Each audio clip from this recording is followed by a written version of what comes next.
Bring it to me.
Peace, folks, and welcome to the culture right here on the Black Star Network. I'm your host, Farajii Muhammad. Thank you so much for tuning in this afternoon. Folks, we got a lot of great conversations to jump into. First, we got to talk about these migrant flights. Governor Ron DeSantis of Florida, the Republican governor, has put a number of undocumented migrants from Texas, sent them 700 miles to Martha's Vineyard in Massachusetts. We'll talk about the breakdown and the implication of this new political strategy. Also, can we talk about the White House hosting its first white extremist and hate summit at the White House? It was convened by Black civil rights leaders, including Al Sharpton of the National Action Network and Mark Morial of the Urban League. And so we'll share with you what was said, what was discussed, and is this a good first step? We'll have that conversation. And let's talk a little bit about children's choice. Should you give your child the choice on what they eat, whether it's breakfast time or dinner time? This is sparking a new debate based upon a new TikTok mom who says that she gives her children a menu of things to eat, a menu. We'll talk about that. Plus, if you're opening up a school, shouldn't you know something about the importance of reading, writing, arithmetic? I'm going to share with you what Kanye West has said and why it's indicative of where our culture is. Folks, we got a lot to get to. Join me on my online culture crew and stay with me. You're tuned into the culture right here on the Black Star Network. Let's go.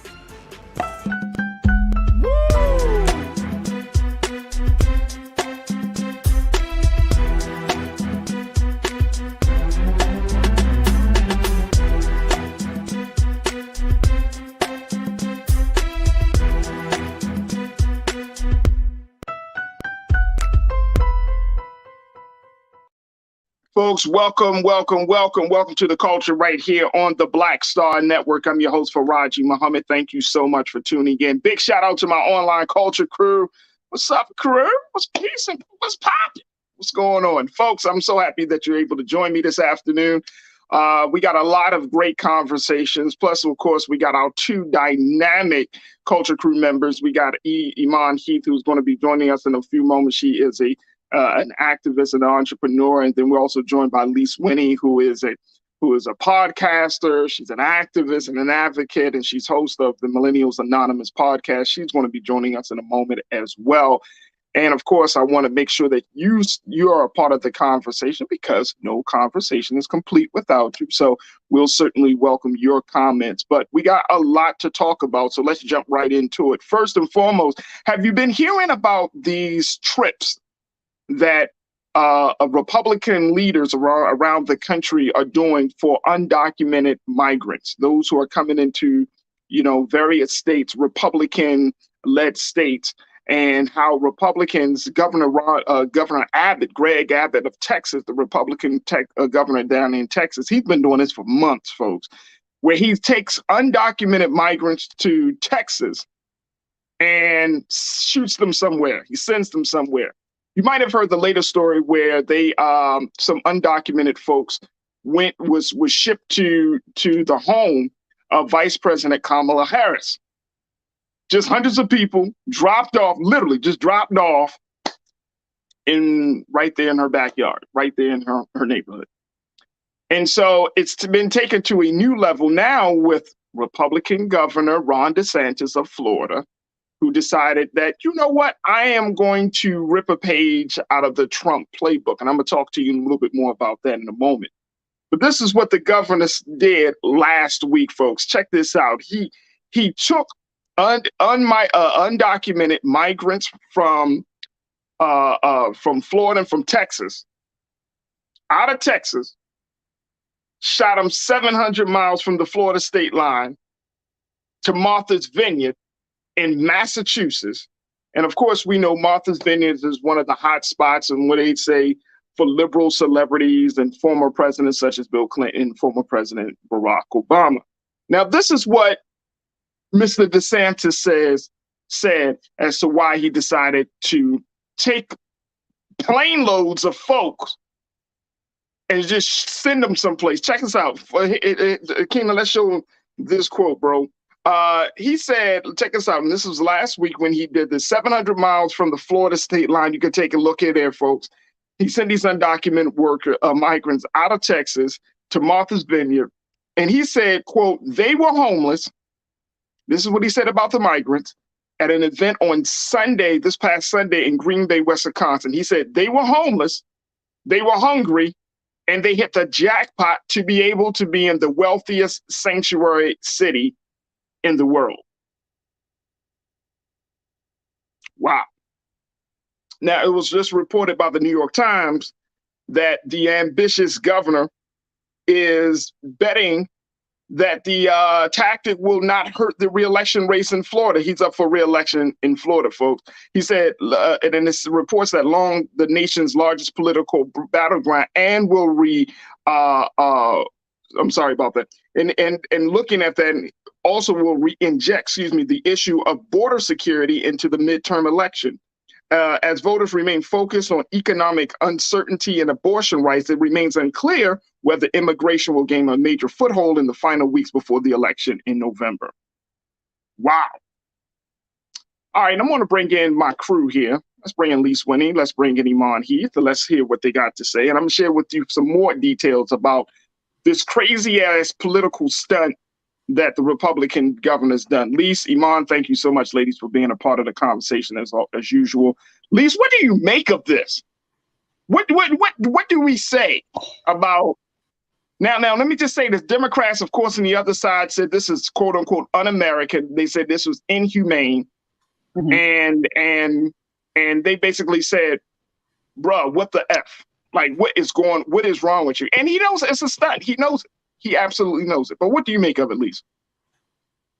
I mean, I wouldn't say it's un-American because they did this back in 1962. It was called the Reverse Freedom Rise with white segregation. It's actually sent unsuspecting black people to the north. And, what one of their leaders said was, let's see how much the northern people actually like the Negro. So this is very American. This is what has been done in the past. Now, what I will say is that it's absurd. It's absolutely absurd. And it's crazy that you're not only sending them to, Vice President Harris's house, but now they're actually preparing to send them to Joe Biden's house.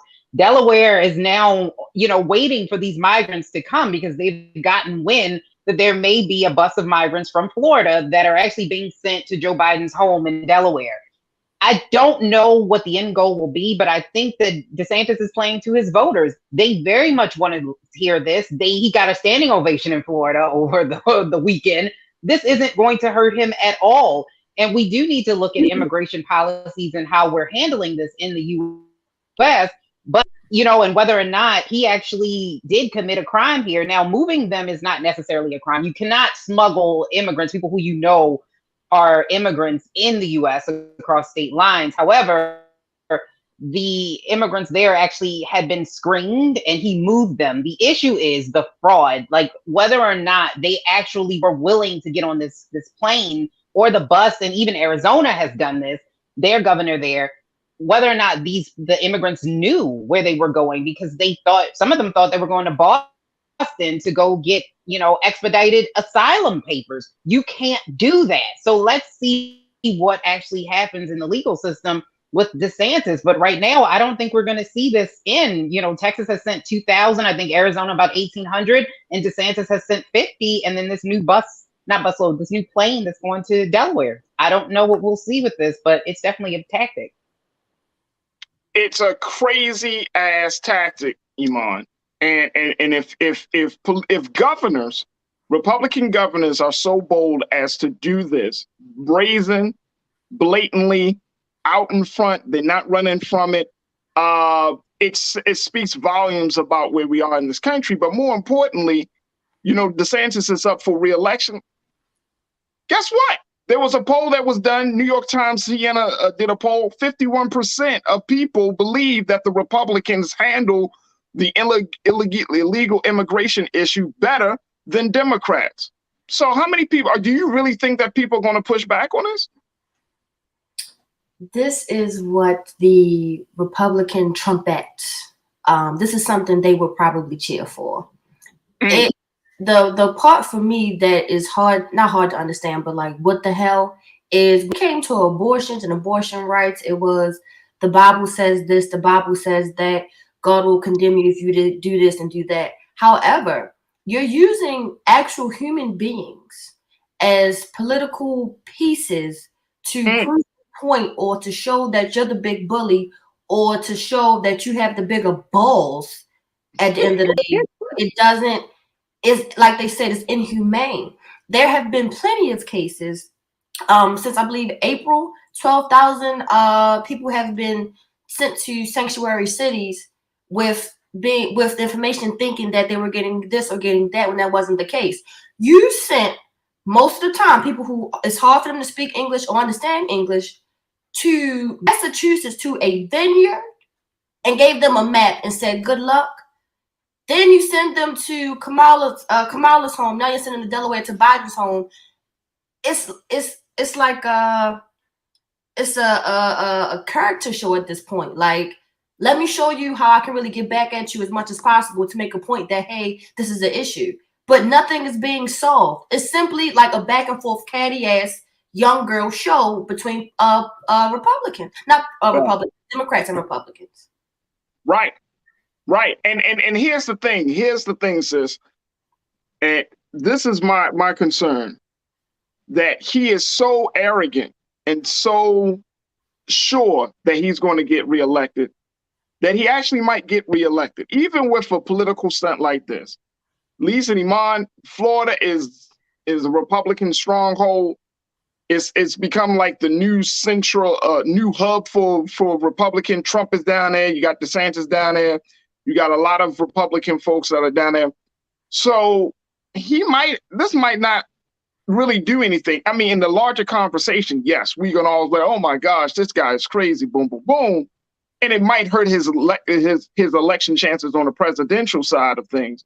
But for Florida, I mean, if you look at some of the policies that are already enacted by this governor right now, he is working as if there are no consequences, there are no boundaries. He is working with great impunity.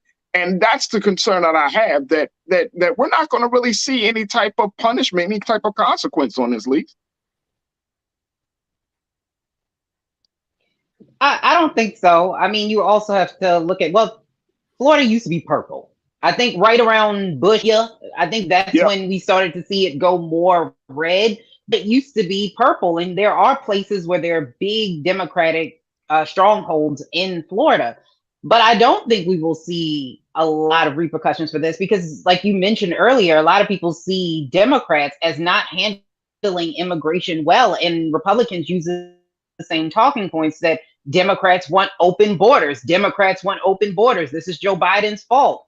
When actually Trump imposed Title 42, which actually limits asylum seekers from they can send them back without them getting any asylum papers at all. And Biden continued that, especially when it comes to places like Venezuela. So he continued a lot of those policies that Trump had in place. It's just that we need to have a more comprehensive immigration policy here, like a pathway forward. But I don't think you will see DeSantis and Abbott having an issue. No, not at all. I don't think so either. Keenan, let's put up the second quote. because I think this speaks volumes. It takes us a little deeper into this conversation. Then we can get some comments from our online culture crew. But check this out, folks. Here it is. New York Times reported the idea of transporting migrants to Democratic strongholds was considered by the Trump administration. Stephen Miller, the former president's policy advisors, and others in the Trump White House pushed the move as a way to strike back against sanctuary cities that refuse to fully cooperate with federal immigration authorities. The plan was rejected by Immigration and Customs Enforcement officials, ICE, over liability and budgetary concerns. Mr. DeSantis secured $12 million in the state budget to transport unauthorized immigrants planning to come to Florida, an amount that suggests that more flights are to come. He said the migrants had to sign a release form and had been given an informational packet that included a map of Martha's Vineyard. So he's using state money. I want to say, I also want to say that was a bipartisan bill. So the Democrats and Republicans there approved that budget with that amount in it. And I don't think that part was mentioned, but that was a bipartisan approval. That's a great point. That's a great point. Iman, what are your thoughts? It doesn't help. Giving them a map, saying good luck, it doesn't help. But again, you want to bump your Bible when it's convenient for you. However, you don't carry Republican Party. They don't carry it the same way with every situation. Again, like I said, to take a human body, to take a, you know what? This sounds very American, like Lee said, to take people possibly unwillingly and transporting them elsewhere, misleading them to think it's going to be this when it's not that. This is very American. However, let's not forget the good book and the good Bible and the good word that, you know, when it comes to abortion rights and LGBT community, now it's everybody to just let's follow the rules, let's bow our head and pray. But you can't keep picking and choosing. That's the perspective I just don't understand. Pick one. Either you're going to be humanitarian about it and follow the Bible, or act like jackass. Pick one. Oh no, sis. Oh no. It ain't about pick one. Because that means you got principles and morals. Oh no. No. You gotta bump the Bible, because the Bible, I mean, and I'm talking about this modern day Republican Party was built on those quote unquote those conservative principles, right? But the people that are conservative, that they don't, man, please. It just is crazy. They don't go by those principles themselves in their personal lives. I mean, how many, and I'm just saying it's not just, this happens on the Democrat side, but how many Republican lawmakers have side chicks, babies that not by their wives? Yeah, I'm gonna take a drink of water of that too.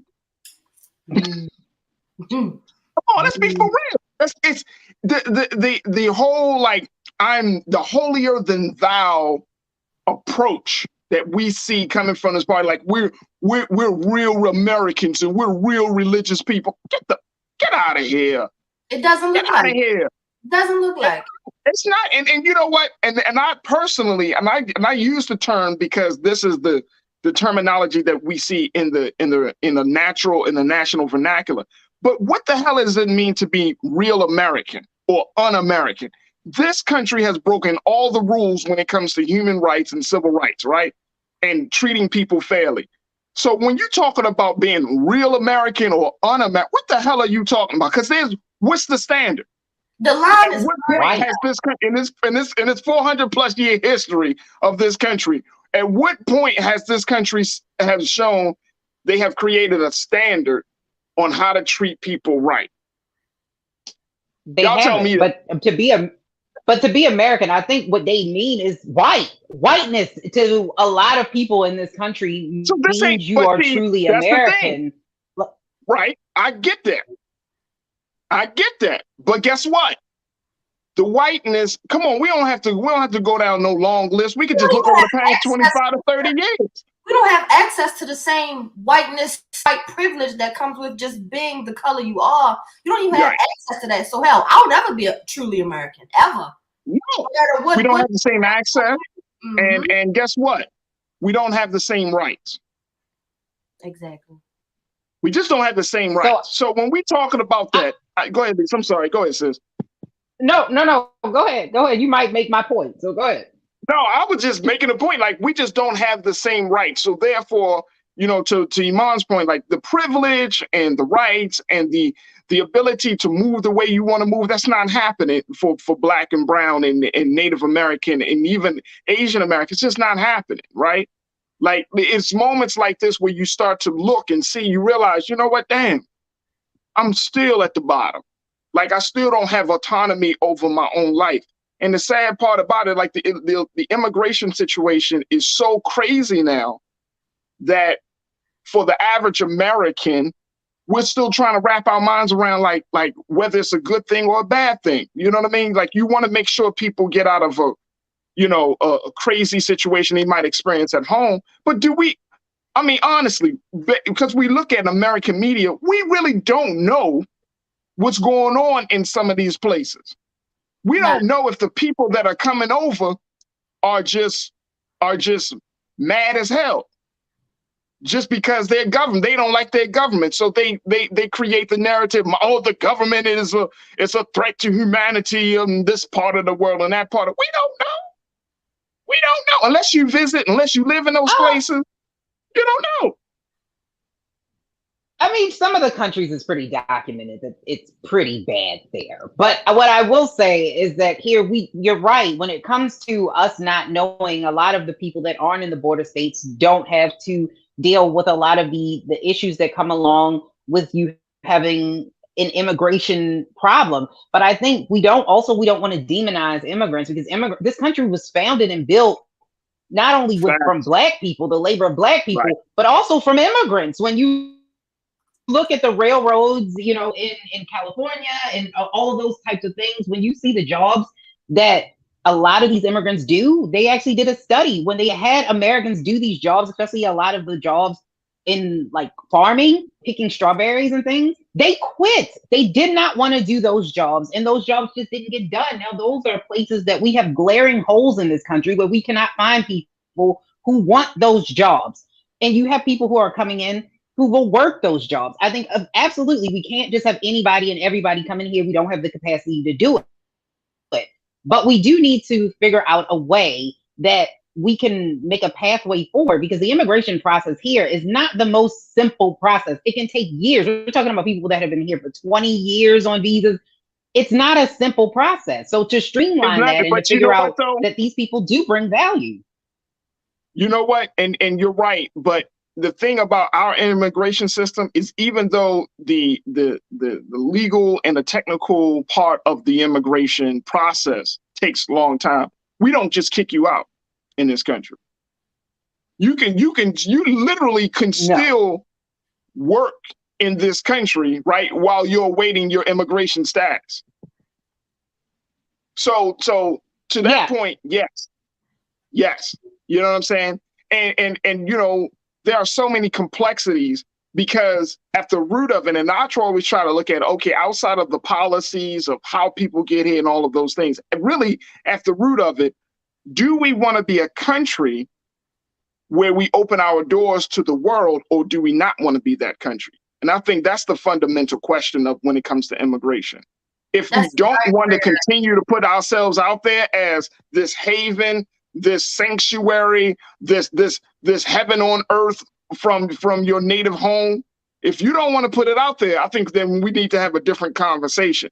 But that's why, and I mean, even with Donald Trump, when he was in office, he was like, look, we got to close the gates, man. We got to close the borders. But again, to your point, Lise, that's not the brand. The brand of America is come on over. But also, who to whom? Who are you stopping from coming here? It's brown folks, because Black and brown folks, because when you talk about people, immigrants coming in here, they have people that fly in planes. Europeans come over here as immigrants. Who are you stopping from coming here? And it is mostly Black and brown folks. So we do need to have a conversation. And I think that we do need to have a nuanced conversation, because there are some issues with the policies that we have now. And I think Democrats have been very, very poor on getting across a clear pathway of what immigration policies look like under Democratic presidents and policies. Like, we have done a terrible job at that. So I think that we do need to do a better job, but this is not it. This ain't it. This ain't it. All right, let me take a couple of comments from our online culture crew. Folks, y'all checking in, got a lot to say, and I appreciate it. Shalenda, kicking us off this afternoon, you said this: DeSantis needs to be jailed for kidnapping under false pretenses and kidnapping. I think you need to take a number, sis. He probably needs to be jailed for a lot of things. Like, I hear what you're saying, but I don't think it's going to happen. Tiana, what'd you say, Iman? It's going to help his campaign. Like, it's going to help. The fact that he's showing that he's a big tough bully and he stands on what he says, but this is going to help. Kidnapping it's going to help a lot. It's going to look. Let me tell you, Ron DeSantis, Donald Trump, all these guys, they don't care about expanding the party. They care about strengthening their base. Yep. They don't care. Like the politics of make sure we get everybody as much as under our tent as possible versus y'all riding with me. I just want the real ones. If you riding with me, then fine. I don't care about nobody else. They're not worried about. No, they're not worried about trying to attract independents, or they're trying to attract the young black voter. They're trying to attract the dissatisfied. If you dissatisfied, if you hate government to some degree, right? If you don't like this level of government being in your business, your personal life, and all of those things, come to us. It's very straightforward. It's very straightforward. Death Row Records. If you're tired of Death Row Records videos, come on over to Death Row. That's what it's at this point. I love it. Tiana, you said, look, they were misinformed and kidnapped. Yeah. I mean, they went to another it's bad when it's bad when Trump, they had the same idea and Trump people say, I don't know about that. Like, this is a bad policy. I wouldn't have Trump, everybody around him went to jail. Like, no. But how about you want to bet, Elise? How about you want to bet Trump probably be like, damn, he did that. I was trying to do the. He probably hates DeSantis. I bet you Trump hates DeSantis because DeSantis is doing the stuff that he couldn't do, and Trump is probably fuming about that. Like, man, he did that. Who the hell did he talk to? Who? Why don't I know who he is? I'm Trump. He probably told to the scene, well, how does he do it and I couldn't do it? Sir, you had to go through the ice. He probably hates DeSantis. Plus, he's a governor and he knows something about the actual system. Oh, he probably hates DeSantis. Trust and believe. Trust and believe. I bet you if DeSantis puts his hat in the presidential election and Trump decides to run, he's going to go in on DeSantis. He's going to hate that man because that man is who he wish he could be. They said he won't. So if Trump gets it, he won't put his hat in. So yeah, right. Yeah, right, Lisa. We'll see. All right, Lisa, you checked it. You said this move may backfire on him. Some of Venezuela's people are fleeing socialism and think America is freedom. Florida has a Venezuelan electorate that may frown on singling out their countrymen lost votes. They may not. I don't know, Nisa. Sister Nisa, I don't know. It may not. Corinna, let's hear what you got to say. Corinna, I know I'm saying your name right, girl. Javier Salazar, Bexar County Sheriff, announced he is opening an investigation into DeSantis. He didn't use his name, but made it very clear it was him. Yes, he is doing that. And guess what? He probably won't get far. That's probably what it is. I just want to make sure you pay attention to how she spelled his name. DeSantis. She did right there. You did that. I like that. Damn, Coretta, you really slipped that one in. I'm looking at DeSantis. You know, your brain tell you, oh, it's DeSantis. Oh, she just misspelled. No, Negro, it's DeSatan. I feel like that's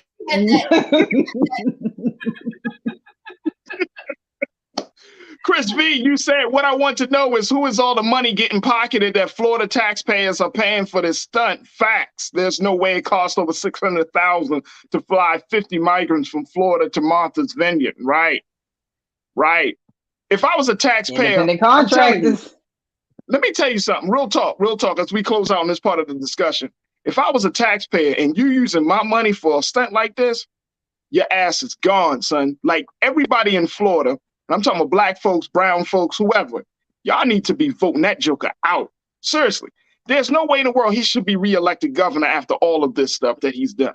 Don't say gay, the whole, everything. If you look at how this dude just moves in Florida, and I don't even live there. Matter of fact, one of the big reasons why I would never live in Florida is because of DeSantis.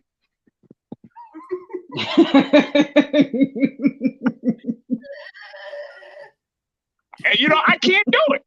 I can't do it. I'm telling you, I can't do it. I can't. I literally have family that live in Florida, and they always talk about the beaches and the sunshine. And I'm like, that's the only thing that's happy in Florida. Yeah. Because the policies are crazy. I can't deal with that. I can't deal with it. All right, look, we got to take a quick break. When we come back, let's shift gears. Let's talk about what's happening with migrants to what's happening with us as we're still grappling with race issues in the country. And the White House has decided to hold its first forum on extremist hate violence, extremist violence and hate. And with Reverend Al Sharpton, Mark Morial, and other civil rights leaders serving as the helm of this effort. We want to talk a little bit about it. I'm going to give you the details of it, but I'm going to ask the question, is this a good first step? So we will have that conversation. So stay with us. A whole lot is coming up at you in the next few minutes of the culture right here on the Black Star Network. We'll be right back.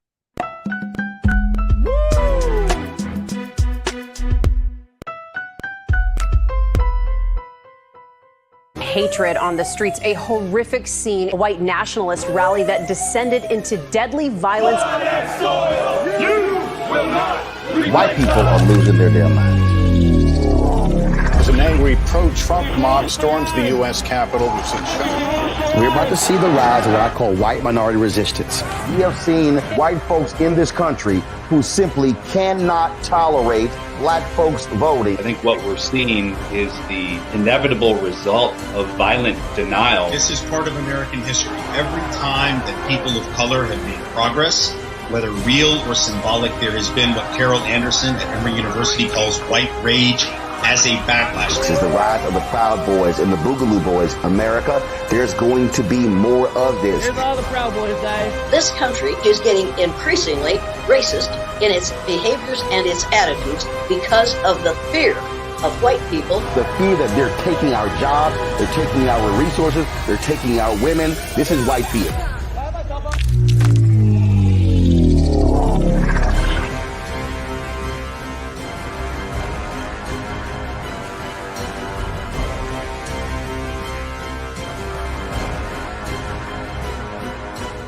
When we invest in ourselves, we all shine.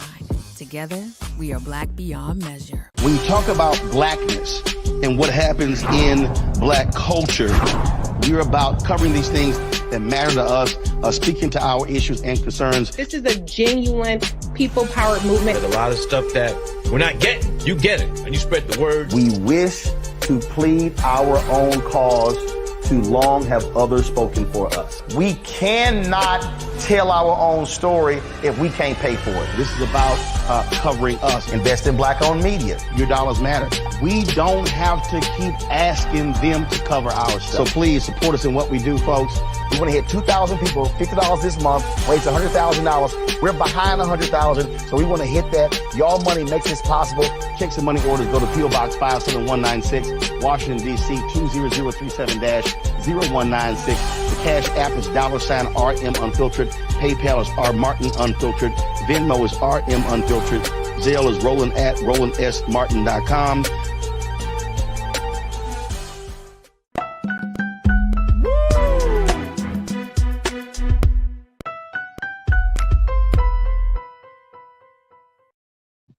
Folks, welcome back to the culture here on the Black Star Network. Make sure y'all continue to show y'all support for the Black Star Network. Go to blackstarnetwork.com.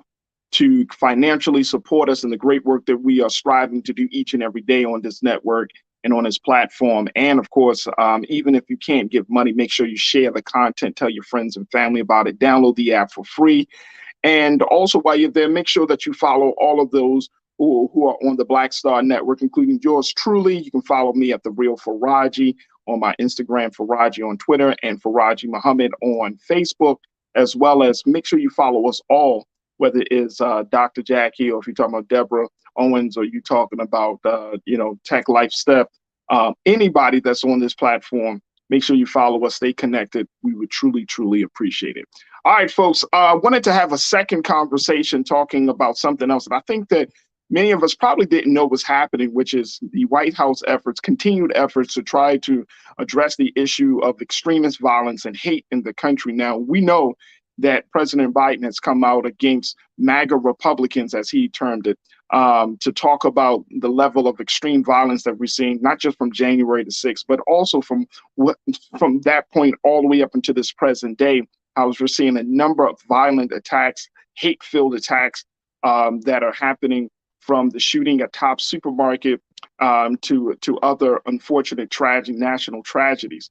And so the White House decided to move forward on hosting a summit, a White House summit called United We Stand. It's a summit where they're saying it's the first step to combat extremist violence, white extremist hate and violence. Take a look at here, folks.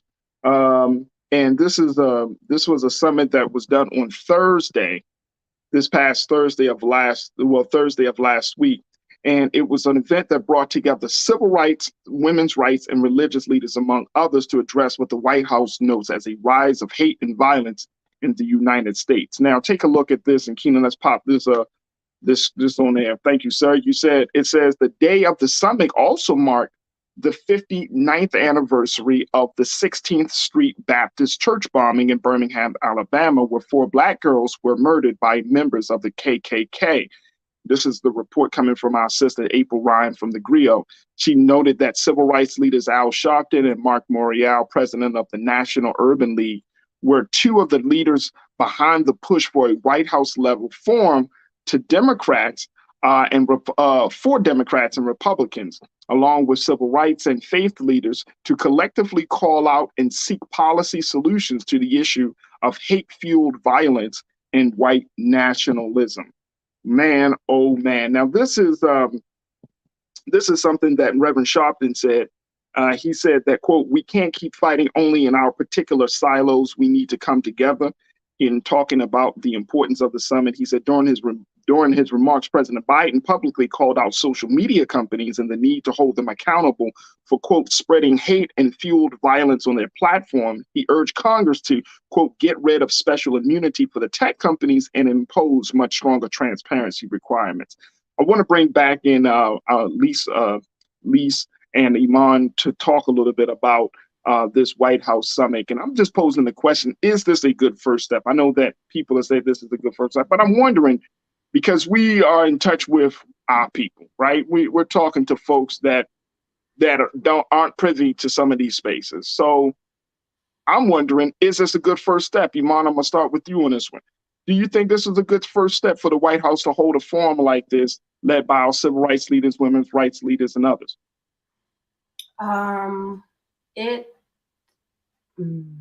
It's to me, it's giving fluffy. Like the conversation. It's giving all fluffy? It's giving fluffy. It's giving, let's do this to, I don't want to say alleviate the issue at hand, but we've been having these conversations. Like it's been, and maybe just not hosted in the White House, but these type of conversations and meetings and gatherings have been going on, and there hasn't been an actual tangible result or resolution to the conversation that just keeps being had. It's repetitive at this point. So I think host it in the White House, it may make the conversation greater or bring more people into the conversation, but this has been something that has been happening. Like this is not new. The problem that we have is not new. Trying to come up with solutions to fix the problem is not new. So to me, it's like, okay, like I guess.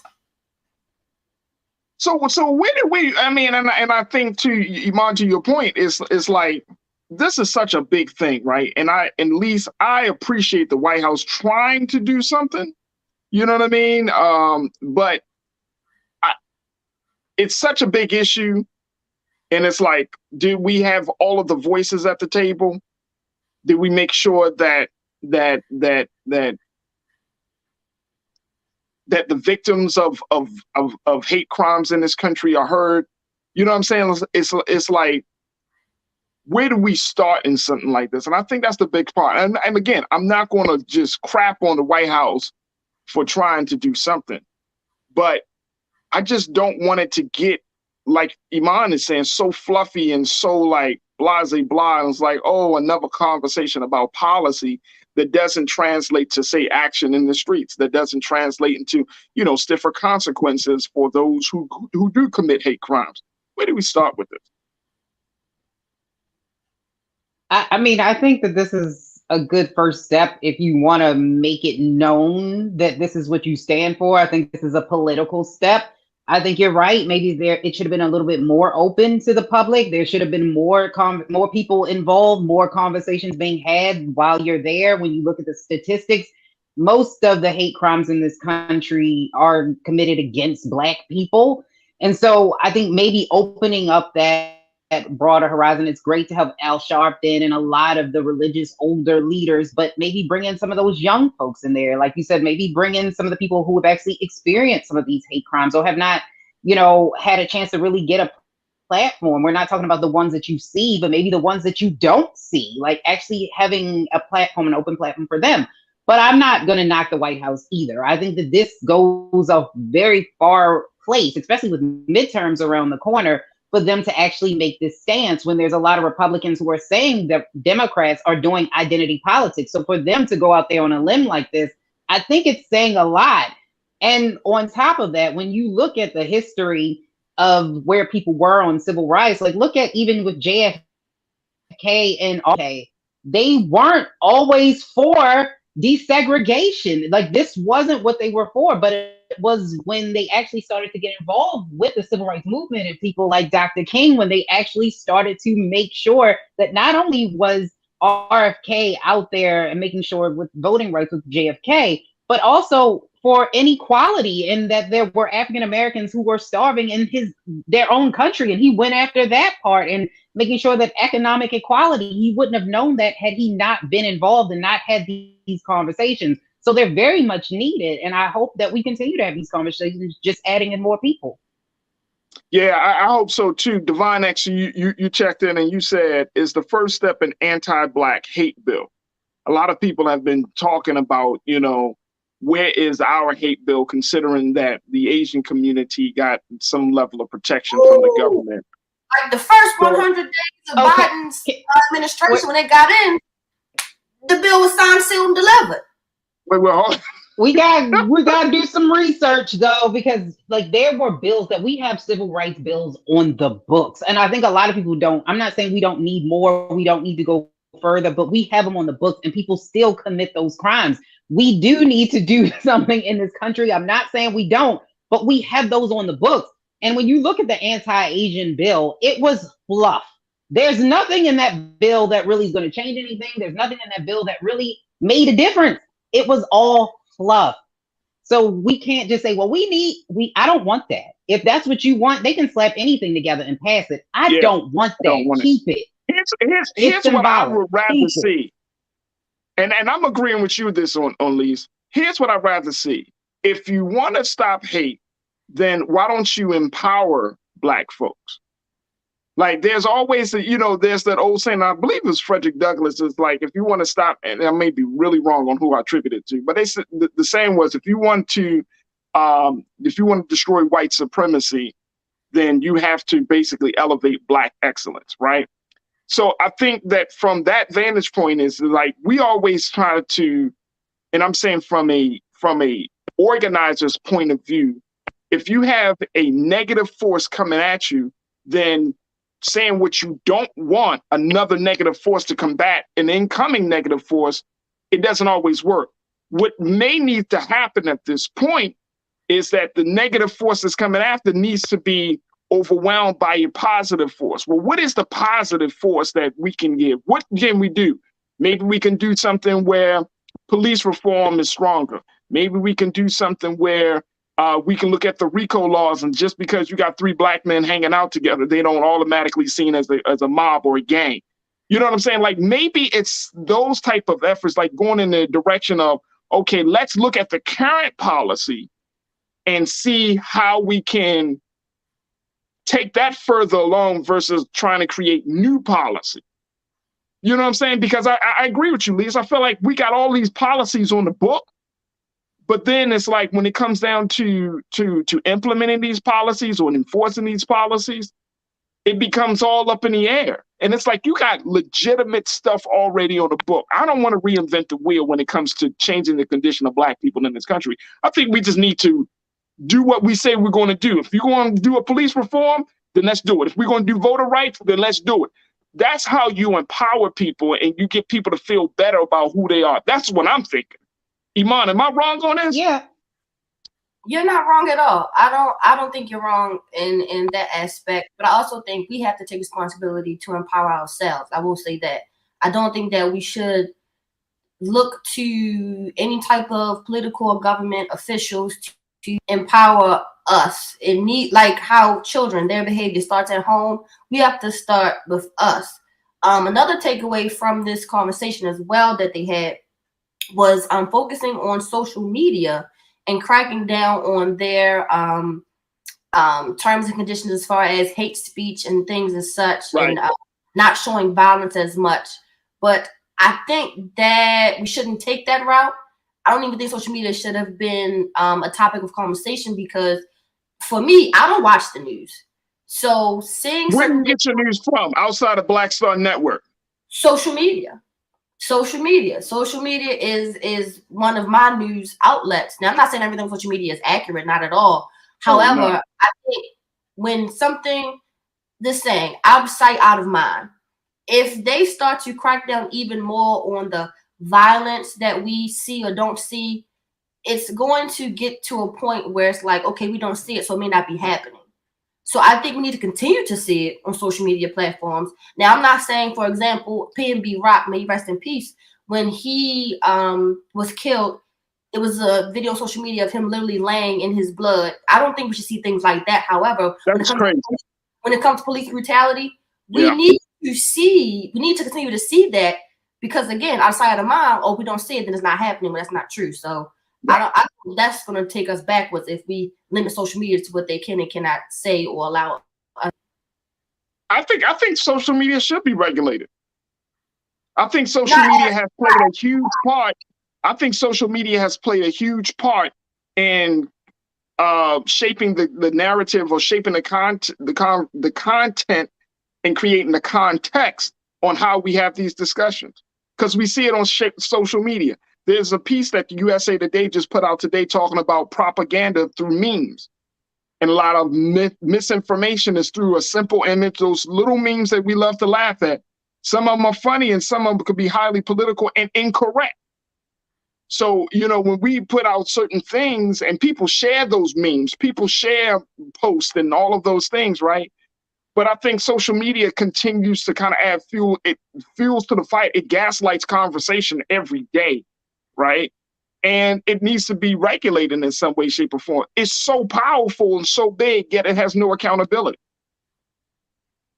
I can agree. But I agree with Amon, though, in a way that I don't know if having this conversation about social media in this landscape was the place to do it. Like, I get that a lot of this stuff is spread through social media, but I think that that's more political.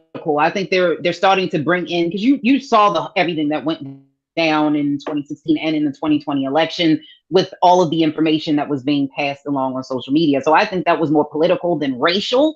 So that you're talking about something with race, of course it needs to be included, because social media it's a total disaster. Like, it's just a disaster area. Right. But I think really having these nuanced conversations about voting rights, because, that's always under attack and assault, making sure we strengthen that. And then, of course, making it easier to actually prosecute for a hate crime. Like, those are the types of things that I think that they should have been focused on and making those an easier pathway for that. But I don't know if we will ever have those conversations truly, because it's going to be really hard to change somebody's mind. You're talking about mindset. You cannot put enough policies in place to change somebody from being a racist. Like, you just cannot put that in policy. Right. That's mindset. So we need to change. That's the hard minds. part. That's the hard part. Let me just throw this quote up in there, and then we're going to get a couple of comments before we take our next pause. But look. I want to share with folks, as we talk about social media, there's some other things that were highlighted during this all-day summit last week. According to the report by Sister April Ryan, she said that at the all-day summit, it included the Department of Justice announcing, and Keenan, let's put this on the screen, bro. It included the Department of Justice announcing that in all 94 offices of U.S. attorneys around the country, there's going to be a United Against Hate initiative that is designed to ensure that communities are connected to law enforcement to root out and reduce risk of hate-fueled violence. Also, according to the White House Press Secretary, Sister Karine Jean-Pierre, she highlighted additional actions made by the White House and its partners, including the launch of Dignity.us, which is a citizens initiative to, quote, address hate-fueled violence in America, to foster dialogue to communities across the country and identify solutions to address hate-fueled violence. She also noted that the newly announced group called New Pluralists, which she described as a cross-partisan philanthropic and field leaders who are mobilizing $1 billion in new investments to increase support for programs that build bridges among Americans of different backgrounds to foster unity. She said also finally that the more than 140 mayors have also signed the new bipartisan compact to combat hate and extremism, committing to stand up against hate, violence, and increase their support of local initiatives and heal divides. So there are a number of different things that are like happening. And Iman, you are not feeling none of these things. Or is it just one of them done? It sounds like we've heard these things before. The list of before, but it's like, give me an actual tangible example of these solutions, rather than saying, well, we're going to do this and we have an idea to get this done. What is the idea? Bridge the gap. Okay, like how? Have free block parties that's going to unite the communities, or have more walking the street rather than sitting in their car? Is that like what's an example? I need an example of what they want to get done, because it sounds right. And that's the part. That is going to be the part. All right, let me go to some of our comments from our online culture crew as folks are checking in. Truth is Power, you said what the president is mimicking the steps when Martin Luther King went to see Lyndon B. Johnson. It has to start somewhere. As long as someone has a seat at the table, there's progress. Well, we got seats at the table in the Biden administration. You know, I mean, Reverend Al Sharpton, Mark Morial, women's rights leaders. I mean, you know, you got the NAACP Legal Defense Fund and other groups. They've been sitting at the table. And y'all remember when we talked about the conference or the meeting that they had right after the president made his address to MAGA Republicans a few weeks ago. Black civil rights leaders sat down and talked to the president about hate and all of those things. And that's part of it. Was this summit that came out of that conversation, that meeting. But the thing is, I'm with you, Iman. It needs to be some ground level stuff. Yeah, right? Something that we actually see happening, rather than you keep talking. I mean, look, there are a number of organizations that can hit the ground running and spreading the message. You got the Movement for Black Lives. You still got like the NAACP Youth Division. You got the Nation of Islam. You got churches and all across this country. Like, there still needs to be some ground level stuff that has to happen to bring people together. And I think that's the part. Now, again, we could just maybe this is just about policy, which is fine.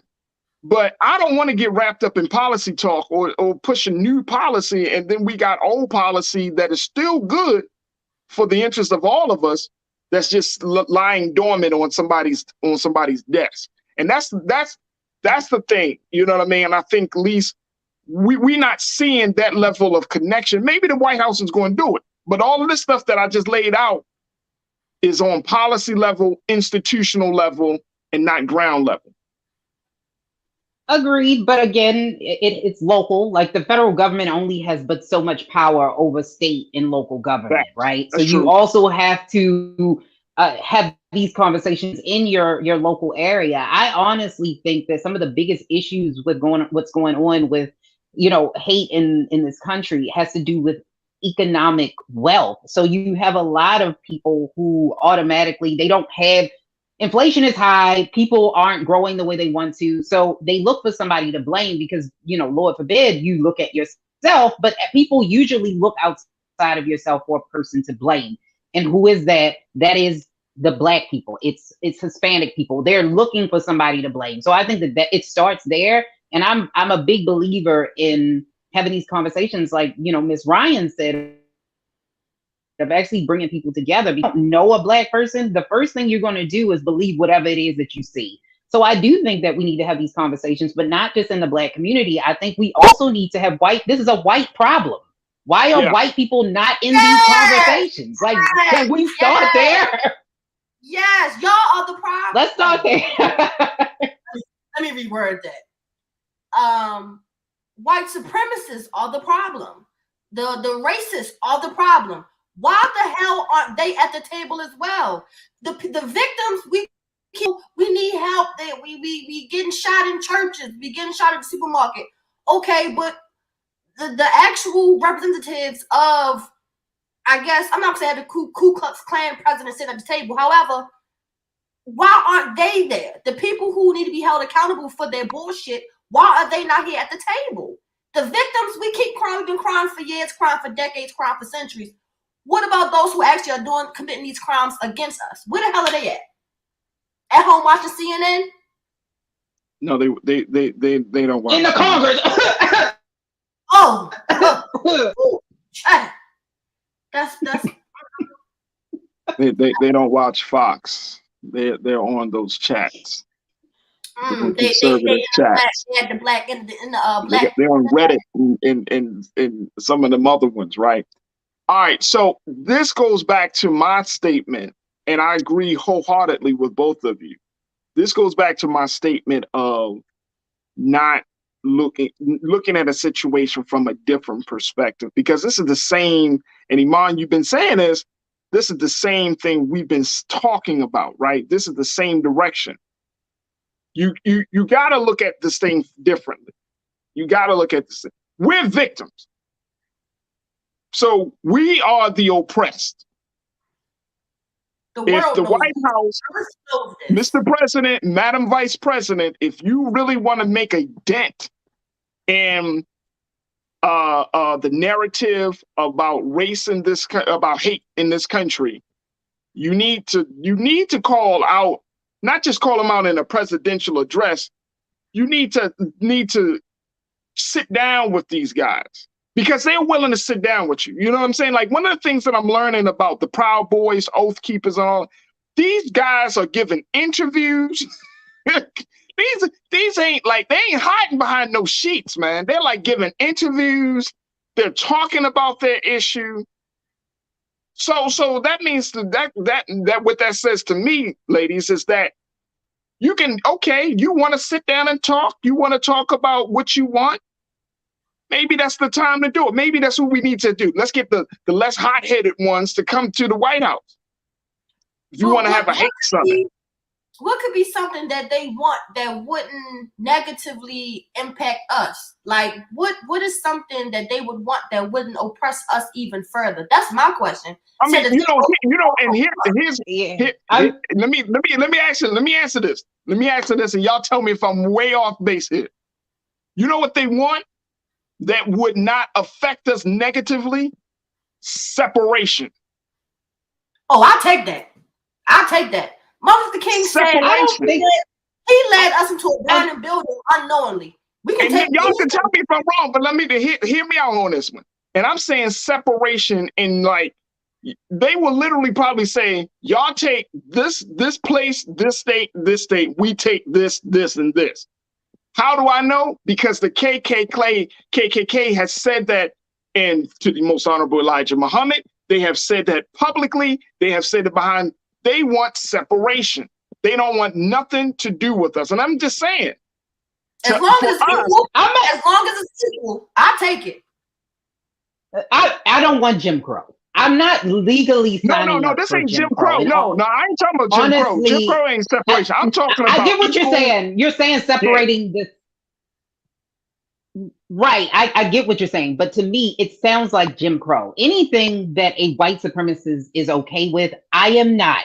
I don't think separating in states from blue states or black people and white people is going to be the solution, because we have countries that are separated and they fight each other all the time. If you don't know a white person, you're not going to like white people. If you don't know any black people, you're not going to like any black people. That's just how that works. And honestly, I think that we're going down a pathway of division. And the more we separate each other, the more we have these silos, as you can see over the last couple of years, the worse it has gotten. I think Dr. Martin Luther King said that because the economic issues in this country were one of the biggest issues ever. When we're talking about white supremacists, the Proud Boys, let me push back on that. Let me push back on that. Okay. I don't think this country has really taken the idea of separating seriously. I don't think we really have done that. I'm talking about, if you separate from somebody, it's just like in a marriage or in a relationship. You walk away with something and I walk away with something. And I'm talking about equal separation. If you're talking about give me a piece of land, y'all get a piece of land. Give me this part, this resource, y'all give me this part, this resource, right? That's what I'm talking about. I'm not talking about separation like separate but equal, but we're still under Jim Crow law.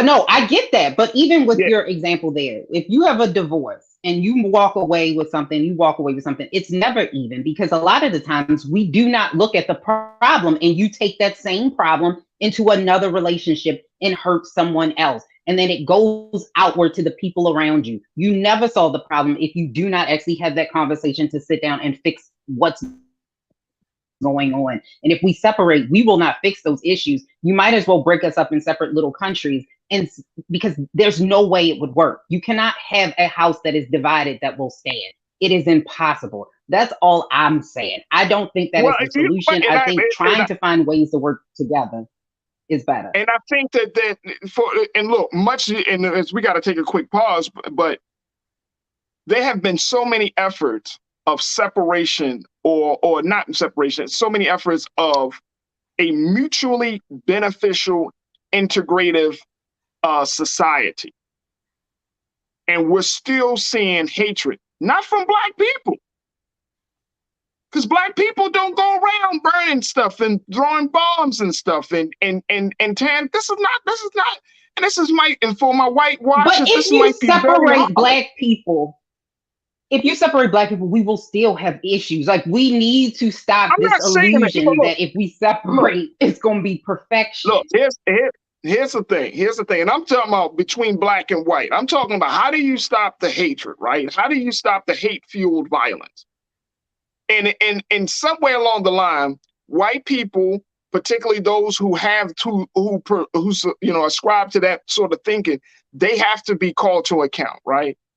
Then you got to also say, okay, so what is it that you want? What do you want? Because America is at this place. We're diverse.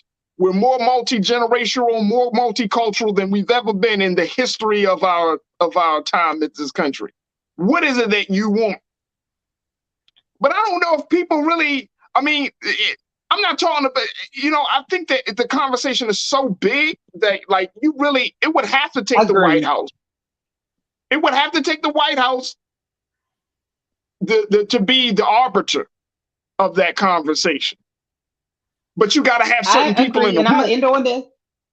Yeah. But I'm going to end on this. When you talk about separatism, when you look at it and you say we're together today, but we're really not. You can actually go on blocks and see that it's a white block, that's a black block, white block, that's a black neighborhood. We are so separate and we don't even realize it. And I think that is the problem right there.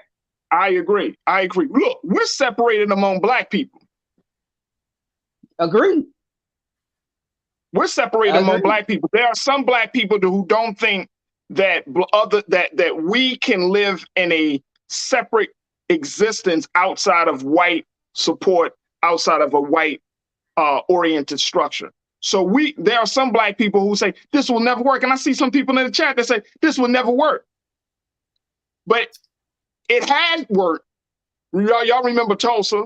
Y'all remember all of the other black towns that were thriving, and as a result of jealousy and envy and anger, was burned down.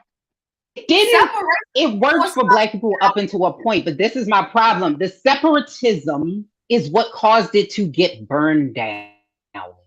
We can't have that where they know exactly where we are. All we got to do is this, and we can burn it down.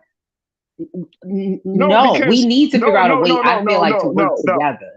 If we had the opportunity to create a defense, you can't look, let me tell you, this is warfare, folks.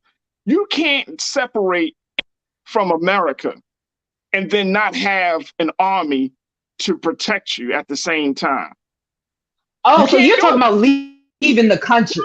You're talking about you want to take all the black people I'm just talking about. Why would we leave here? We did this. No. This country. We built this country. Why are we leaving? So you're saying you want to ship the white? You want to ship the white people? I'm not saying that.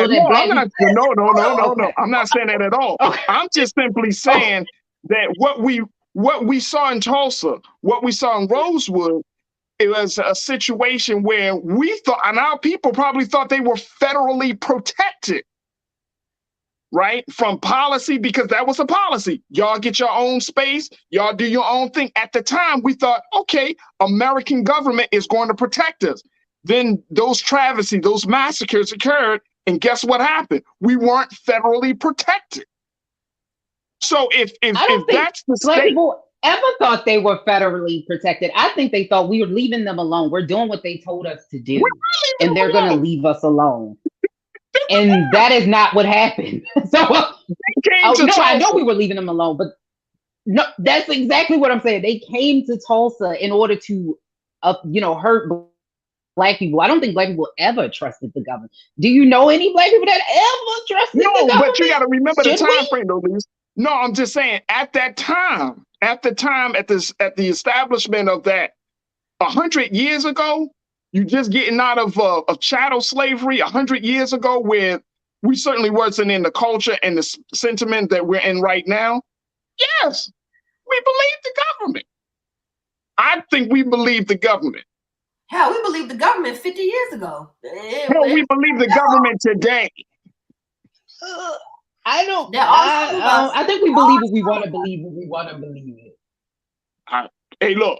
But we can fight over this all day. This conversation. We will put this conversation on pause. This is why we need to have another summit. The president needs another summit with some real folk to come up and bring some of those hateful voices to the table. Real talk. You got it. And I think we can all agree on this on this panel. You can't talk or have a conversation about hate in America if white people are not at the table. Agreed, but they got to understand. You're not coming to the table to be pleased. You're not coming to the table. No. You better be at the table to either listen, to learn, or and more importantly, to be punished in some way, like to let them, the government if the government of the United States is serious, and I'm talking about under President Biden and Vice President Harris, if the government is serious about stopping hate, the government is going to have to be much more harder and say, look, we will shut you down. Just like the president made those statements, like you better bring an F-15 if you're coming against the United States government. Just like he went hard in the paint on that, you got to go hard in the paint on hate in this country. The problem is them Proud Boys, them white supremacies, they bring in money. High key or low key, how they doing it, they bring in some type of money. And it goes back to the point where I think being separate, we can get our own pocket. We can sit at the table. Hey, we got to talk. We got to talk. All right, look, we got to take a break. Let's take a pause. What'd you say, Lise? I said we 13% though, so we would be very small. So I think that's the part we got to have a whole conversation. But that's a whole different conversation. And trust and believe. Trust and believe. Hey, trust and believe. If we were to go to the government, not just as Black people, but as oppressed, we would not be 13% anymore. I agree with that. We would have backing. We would have backing. All right, we got to take a quick pause. As we come back, more conversation. Stay with us, folks. There's a lot to talk about right here on The Culture on the Black Star Network.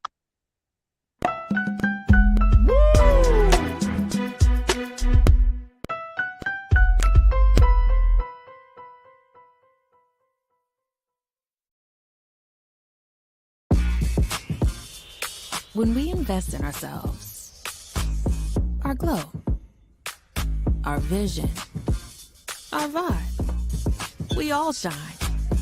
Together, we are Black beyond measure. Pull up a chair, take your seat. The Black Tape with me, Dr. Greg Carr, here on the Black Star Network. Every week, we'll take a deeper dive into the world we're living in. Join the conversation only on the Black Star Network. I'm Deborah Owens, America's Wealth Coach, and my new show, Get Wealthy, focuses on the things that your financial advisor and bank isn't telling you, but you absolutely need to know. So watch Get Wealthy on the Black Star Network.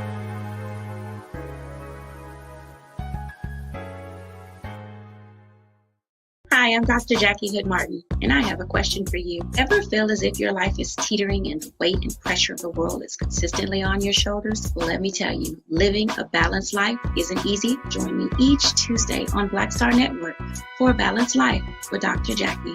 We'll laugh together, cry together, pull ourselves together, and cheer each other on. So join me for new shows each Tuesday on Black Star Network, A Balanced Life with Dr. Jackie.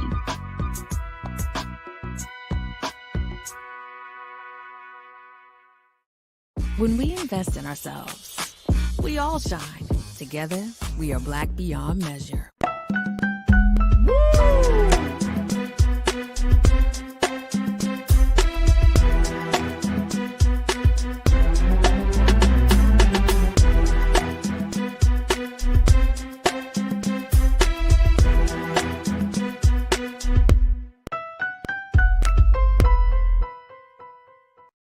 All right, folks, welcome back to the second hour of The Culture right here on the Black Star Network. Thank you so much for tuning in.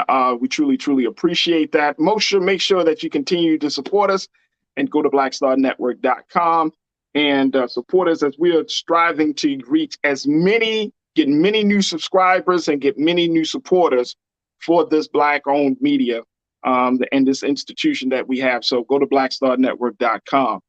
Folks, I am just, with my dynamic sisters, Lise Winnie, Iman Heath, and as we're having this conversation about the White House's efforts to try to at least address some of the extremist violence and hate violence, I wanted to just take a couple of moments to take a look at some of the comments, because folks have checked in, and let's bring Lise and Iman back into the screen here, Keenan and Ariel, thank you. Because folks are checking in and having a lot of views about what we just said and just discussed. And I think it's important that we include them into this part of the conversation, because the hate that we see in this country, and I think it's wide ranging. I think the hate in this country is so deep, and I think a couple of people made this point. It's so deep, it's so entrenched, right? It would be like the country being made anew again. You would literally need to either start from scratch, which is probably impossible at this point, right? Or you need to make some very dramatic efforts to apologize, to punish. I mean, there has to be some dramatic things that would need to be done if we're talking about seriously addressing the issue of hate in this country, especially hate in this moment right now in 2022. There has to be some dramatic changes that would need to take place. And I'm not sure, and a couple of people who were saying this, and I want to make sure that we're pulling up the folks that were saying this. Folks were like, we're not sure that even in this present moment, with given where we are on race relations and gender issues and all of these other things, that we may not even have a government that is really able to kind of host or withstand this type of pressure. And you know, it's made me think during the break, like, is this true? Are we at a point now with our own government where it is, I don't want to use the word useless. I don't want to say that. But the problems are so big that it can't address it. I'm saying this in the context of hate, dealing with the hate issue. Is this problem so big that America, the United States government, just really don't have what it takes to address it? And Iman, I want to get your thoughts on this, and then we're going to go to our online culture crew. Like Lee said, it's a mindset thing. The government, no policy can change a person's mindset. Maybe their behavior. Hey, if you shoot up this church, you'll get a lethal injection within 2 weeks. Or if you decide to harm this person because of their color or ethnicity, then you'll maybe change their behavior. But a mindset, no, we can't change that. So I do think it's the roots are way too deep. And like you said, Farajii, it would have to be something extremely dramatic, even down to like the credit system. When it comes to buying a home, the mortgage policies, like a lot would have to be dug up and have to start over. Right. Lisa, what's your take on that question? Do you feel like this problem, because it's a big problem, and I feel like, and you know, I don't want to be us to be in a space where we're just downplaying the White House efforts, because I think they're trying. I think the president wants to kind of see things get a little bit better. But is it the problem too big for that even the United States government can't even really handle it? Yeah, I mean, again, it's a mindset. When you're talking about racism, how do you cure racism? You can't do it in policy. I can't tell you cannot be biased. I cannot make sure that, you know, put a policy in place to make sure that you don't have issues with people of color.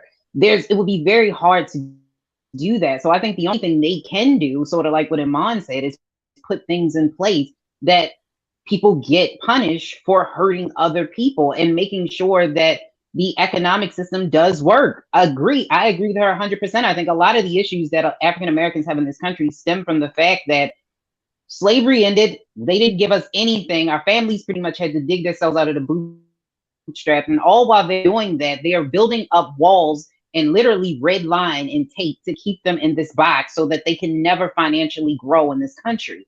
That's an issue. We do need to work on making sure that things are more equitable, not just equal, but equitable in this country. Right. I would agree. Conscious Thought. You posted a comment, and then we want to highlight it because I think it speaks. I think it's a really, really strong thought that you put out. You said 100, Black people need to be better organized. We lack the coalescing cohesiveness of our elders and ancestors in seeking to help liberate ourselves from tyrannical white supremacist, separatist, nationalist rule. 100. Yeah. Better organized. That problem with that is that, like we've always talked about, being comfortable. I think because back then we're hung from trees now, but it was done more often, done more publicly. We were harassed by canines and we were sprayed with water hose. I really think because we aren't being physically treated bad, or we can't physically see someone wanting to spit on us because we're sitting next to them at IHOP at the table over from them. Like, I think because we aren't being treated that way and it's not outward as often, I don't think we'll be able to unite or organize in that way, because a lot of us are comfortable or okay with what's going on, because it's not really, I guess, it's not close to home, if that makes sense, even though you are part of the Black community. But some of us. But the issue is it's not racism. It's a problem with wealth. Like, so what we're talking about is a wealth issue. There's a wealth gap issue. And a lot of the issues when we see, even with police violence, who are the people that get targeted?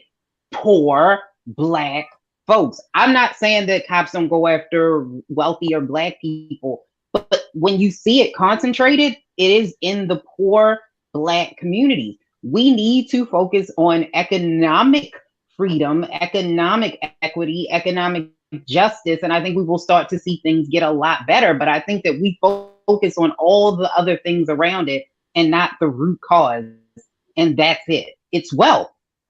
It's wealth. And you're saying wealth in a sense of that it will help to alleviate some of the pressure of that of hatred? Is that what I'm understanding from you, Lise?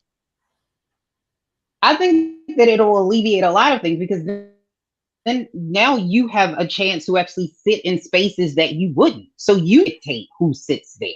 Right now, we don't really get to dictate. We can't get out of those communities. The people that are in those poor communities mostly look like you. If you can live in a community that is predominantly white and more Black people can live there, we too can be able to have a better outlook for our children and be able to actually integrate, because honestly, we really have done a terrible job with that. Like, they told us it happened, but when you look at schools, there's a Black school and there's a white school. We've done a terrible job with that, and we can't live in those neighborhoods because racially, they made sure that financially Black people cannot afford it. So that's what it is. It is a financial Jim Crow that we don't talk about. That's the issue. I see it. I can understand that. Truth is power. You said, Farajii fam, truth, Farajii. Enforce the laws that protect us, and then we can move forward. You got all the Constitution and laws. Enforce it. That's what I say. Enforce what you already got on the books. You know what I'm saying? Like I don't want no new promises. That's how I'm feeling at this point, Iman and Lise. I don't want to hear no new promises. I just want you to do what you said you were going to do.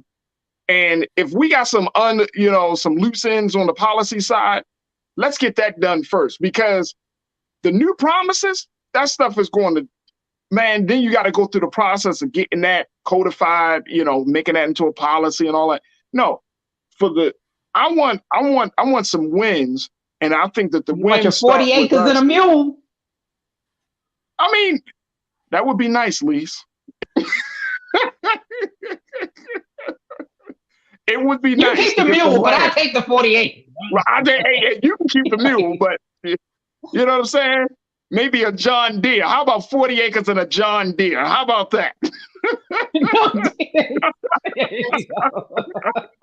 I need that thing to till the land. But here's the thing, though. Like, I just want us to finish something. And I feel like the conversation with Black people or Black America, and, we talk about the contract with Black America. It is a contract that has no definitive timeline. It's a contract that is left unsigned. It's a contract that is open. And we need to close out some stuff dealing with how we can move forward, whether it's the equity issue, whether it's the health issue, whether it's education, because in each one of those sectors, there's racism, there's hatred, there's systemic violence, right? When you have, to your point, Iman, when you're talking about the credit system, that's like financial violence against poor people. You're going to penalize people for being poor, but you are part of the system that created poverty. So you penalize them for being what you created. That's satanic. Very much. You know what I'm saying? If a person tries to, we always talk about go to school, go to college. And I'm not saying anything bad about going to college, but the conversation is you go to college, you come out, you get a good job, you can take care of yourself. We're saying that that's not the case. but then you penalize us with the debt, the student loans. Okay. You penalize us with health. You want us to believe that you got our health and well-being, the interests of our health and well-being at heart, but you penalize us with high drug costs. And if you get sick, the insurance on the health care of Americans is just a burden. So you penalize us for being sick, even though when you get sick, you know, we get sick from your products. And we pay that health insurance bill every month. We pay this bill every month. And then we come into the hospital and we like, hey, can we get coverage on this? And guess what happens? We don't cover that. You got to pay out of pocket. And to piggyback off of what Lee said, we're targeted because like we don't have the money. The Jewish community, they are a great example of when you have money, you have control. It is a block around here, Green Spring. They have Wells Fargo, Bank of America, M&T Bank. I'm not exaggerating. Some other small local bank, and I forget who Wachovia used to be, but they literally in the same shopping block have these banks next to each other. They have the wealth to be able to have these banking locations, and banks aren't just built in certain areas just because the space was available. Let's be clear about that. It's done strategically. So the community has the church they need for this, or the recreation centers for their children. Like, they are a great community to show an example of when you have money, you have control. They don't deal with police brutality. The police will think twice about guarding someone that has some type of control because they know those repercussions could and probably will actually happen. But with us, what the hell we want to do? Because we don't have that wealth. Yeah. And guess what? Let's stop telling people that they can make millions of dollars the way we see celebrities and athletes. You can't get that much money. You know what I'm saying? Like, when I talk to my son, he said, Dad, I want to be rich. I said, what does that mean? I want to have a lot of money. Okay, you want enough money to take care of yourself, to do some things, to enjoy your life, and not let money be a constant burden on you. I get that. But you may not make $500 million in your lifetime. You know what I'm saying? But that's okay. Because the system is not designed for all of us to be uber rich. There's got to be or to make it in that space. Like, you can be, and I think this is another cultural conversation that we can have. But it's okay for us to temper our expectations in the sense of, look, man, the system, understanding how the system works. For all of us who are watching this show and who have been a part of it, y'all know how this system works. If you watch this show or any other show on this platform and you walk away saying, I'm going to make me $200 million, knowing how the system was working, you somewhere along the line, you lost a lesson. Now hold on. There is a way. However, now it's not going to be a microwave effect. It's not going to be what? No. Tell me. Keep it 100 with me, Iman. What way? Well, for example, I'll say me, for example, being a hairstylist. As time goes on, 200 million. I can get to that point. Maybe not at the age of 29 right now. However, I can get to that point. If I take that money from this one stream of income and start another stream of income, so on and so forth, where I have residual income, I can get to that point when I make 200 million. I'm not saying it's going to be easy. I'm not saying that. Here's what I'm saying. The mathematics of all of us making it, quote unquote, to that level, it doesn't fit. It doesn't fit. Yeah, capitalism doesn't work that way. Yeah. Not all of it doesn't work like that. Capitalism doesn't reward the majority. It rewards the minority. Correct. Right. It just doesn't fit that way.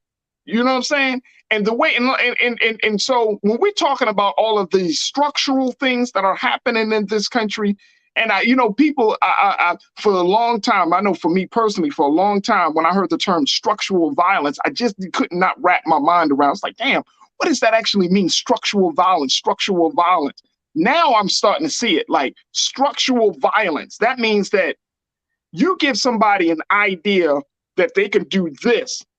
They could be at a certain point in their life. They could be at a certain level, but you create all the red tape and then you tell them, all right, try to get through the red tape. They might get through one level or two levels, then you throw something else new in there that they didn't expect.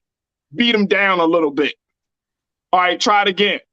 You beat them down. That's structural violence. After a while, you diminishing something on a human level, not just in terms of a professional level. You are diminishing the soul of an individual to think of themselves as being greater. That's what I'm seeing. That's the impact of structural violence. I agree, and it goes a little bit further than that. You also create a level of control, because if you keep doing something and you feel like, let's take education, for example, higher education. It was supposed to be the great equalizer. Black people went to college. That's not necessarily what happened. We actually take the brunt of the debt. Now you created a generation of people who don't want to go to school, that don't have any knowledge at all or education, and they don't know what they don't know until they don't know it. Now you can control them because they don't have the knowledge. So it creates that level of structural control as well, which adds to that. So I think we are in a very slippery slope or slippery place. But coming back to it all, I think at the end of the day, it does have to do with us creating some equitability and money, because that will start to change things when you look at the way that this country is set up. And unfortunately, it's not the way it should be set up, but it's the way that it is set up when it comes to money. And the money is a lot of the issues that we have, especially when it comes to Black people not having. It's money, and they want to keep that away from Black people, because if you don't have money, you don't have any control. Money is power in this country, and absolutely, it's unfortunate, but money is power. Absolutely. So I think that when we're talking about all these things, it's so much deeper, right, in terms of hate. And when you're saying, like, what are the cultures? What is the environment to create hate and allow hate to prosper? I think that's the part of these summits that they haven't yet gotten to, that we as the people should help them to understand. Like there's a reason why a white man would want to go and shoot up a supermarket full of Black people, right?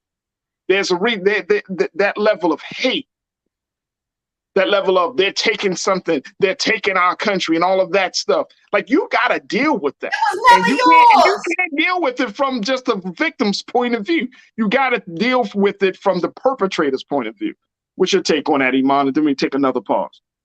Number one, it was never your country. Let's be clear. I agree, Farajii. It has to come from a place, or we try to understand what the hell is your issue, what's your problem with us, but they have to be punished and held accountable. Absolutely. Absolutely. They have to be held accountable. All right, ladies, well, we got to take another pause. When we come forward, folks, I'm going to share with you what Kanye West has to say about education and what he does and does not do as he planning to opens up his own private school. Yes, Kanye West is opening up a school. This is going to be indicative of how far of the culture we have gone. Stay with me for that conversation. And of course, continue to follow us on all social media platforms. Continue to follow me at The Real Farajii. Connect with me. Let's continue to have the conversations. That's coming up next, right here on The Culture on the Black Star Network.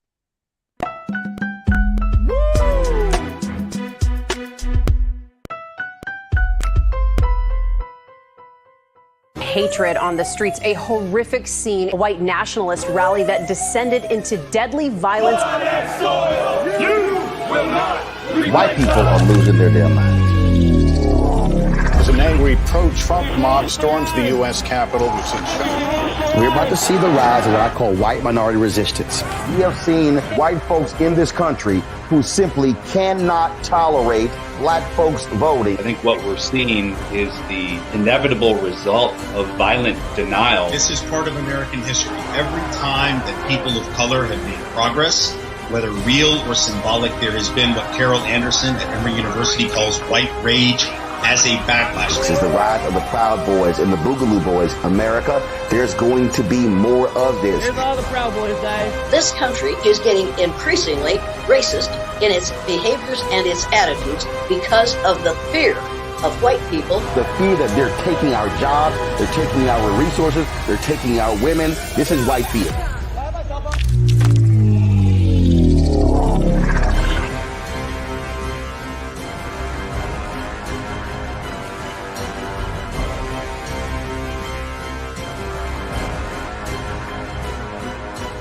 When you talk about blackness and what happens in black culture, we're about covering these things that matter to us, speaking to our issues and concerns. This is a genuine people-powered movement. There's a lot of stuff that we're not getting. You get it, and you spread the word. We wish to plead our own cause. Too long have others spoken for us. We cannot tell our own story if we can't pay for it. This is about covering us. Invest in black-owned media. Your dollars matter. We don't have to keep asking them to cover our stuff. So please support us in what we do, folks. We want to hit 2,000 people, $50 this month, raise $100,000. We're behind 100,000, so we want to hit that. Y'all money makes this possible. Checks and money orders go to P.O. Box 57196, Washington, D.C. 20037-0196. The Cash App is $RM Unfiltered. PayPal is R Martin Unfiltered. Venmo is RM Unfiltered. Zelle is Roland at RolandSMartin.com. When we invest in ourselves, we're investing in what's next for all of us. Growing, creating, making moves that move us all forward. Together, we are Black beyond measure. Hi, I'm Dr. Jackie Hood Martin, and I have a question for you. Ever feel as if your life is teetering and the weight and pressure of the world is consistently on your shoulders? Well, let me tell you, living a balanced life isn't easy. Join me each Tuesday on Black Star Network for A Balanced Life with Dr. Jackie. We'll laugh together, cry together, pull ourselves together, and cheer each other on. So join me for new shows each Tuesday on Black Star Network, A Balanced Life with Dr. Jackie.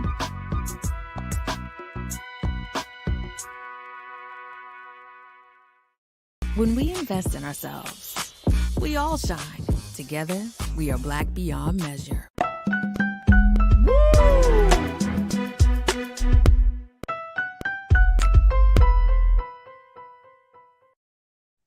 All right, folks, talking about race issues to now getting into a conversation about education. Superstar, multimillionaire Kanye West, who has gone the gamut of getting his hands involved in a lot of different things, from the fashion world to hip hop to politics. And now he has put his hand into education by opening his own private school, folks. I'm not joking. Yep.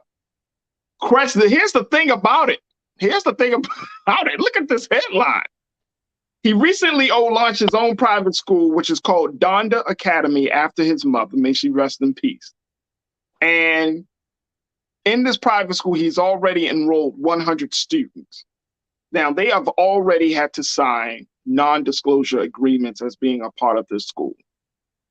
Okay, that's pretty interesting. And this is according to Rolling Stone, that asked the question, what the hell is going on at Kanye West's mysterious new private school? This is the piece that they put out there just a couple of days ago on September the 15th. But when Kanye West was asked about the importance of reading, here's the thing. Here's a man that's opened up the doors for a private school, but then he asked about the importance of reading. This is what he had to say. Take a look at this quote, folks. He said, when you said I hadn't read this book, I actually haven't read any book. Lord, be with us. Now, he said this on a podcast called Aloe Full Mind, released last Friday. He said, reading is like eating Brussels sprouts for me. And talking is like getting the Giorgio Baldi .com corn ravioli. He said, referring to the Santa Monica restaurant that is known as a haven for celebrities, and underlining that he thrives more on conversation than book learning.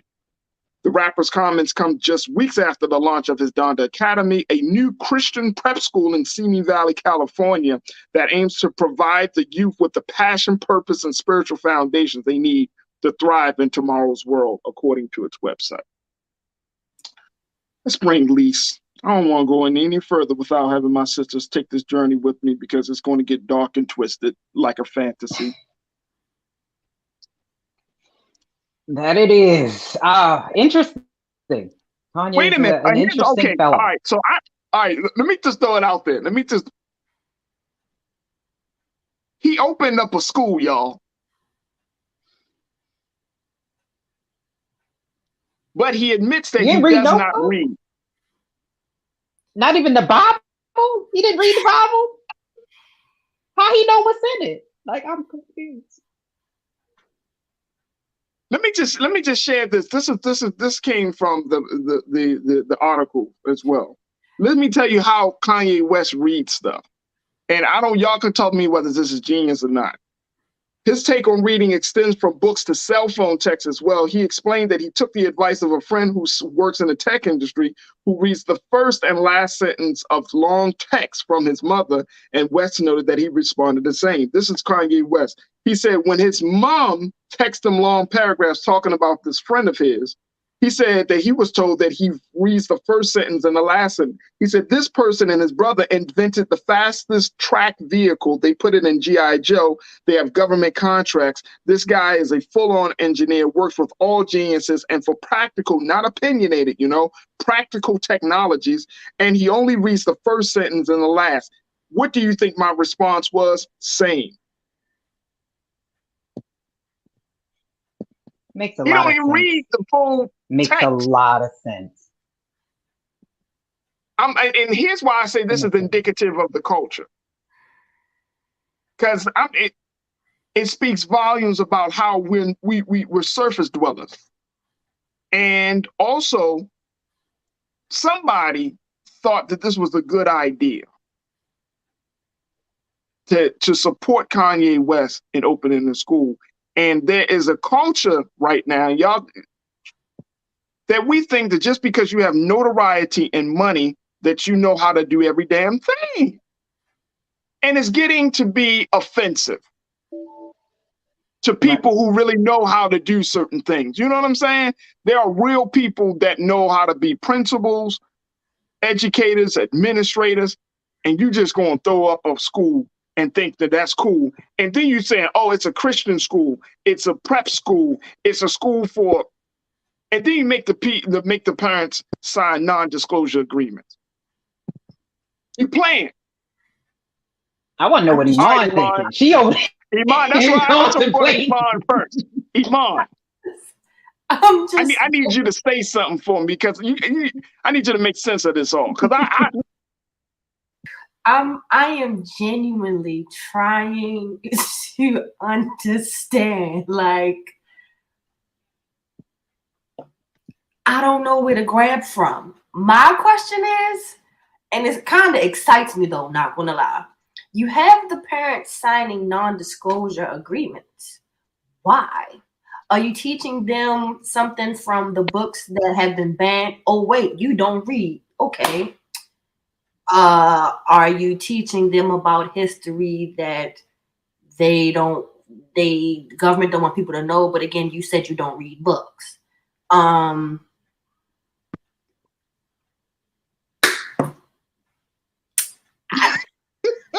I just don't understand. I'm laughing, right? But see, and here's the thing though, folks. Here's the thing, Lisa. All right, I'm gonna give you mine a moment. Here's the thing. 100 parents said that he is qualified to teach their children. Now, I want y'all to think of this. That's 100 parents said he's qualified to teach their children. All right, now hold on. I'm gonna be a devil's advocate. He didn't say he was gonna be a teacher. He just may be affording the building and maybe footing the bill on the structure of the building. Okay. He may be in charge of the salary for the teachers and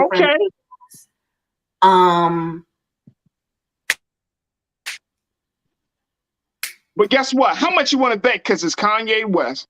And Lisa, I want you to explain this to me. This is Kanye West. What's the likelihood Kanye West is not going to say something about what the curriculum should be for his school? What's the likelihood? It's high. I mean, Kanye West's hands is all in this, so I know that. I will also say, like Iman, I don't think he's being a teacher, but I think that says a lot that a parent, because Kanye West's name is on this and they think it's like a pair of Yeezys, that they're willing to sign a non-disclosure agreement to send their child there. I'm just thinking about all the bad things that I've seen happen to children in places, and why would you not want to be able to say anything about that? I would not do that. I'm not sending my children anywhere where you're making me sign a non-disclosure agreement. Like, that sounds like a disaster.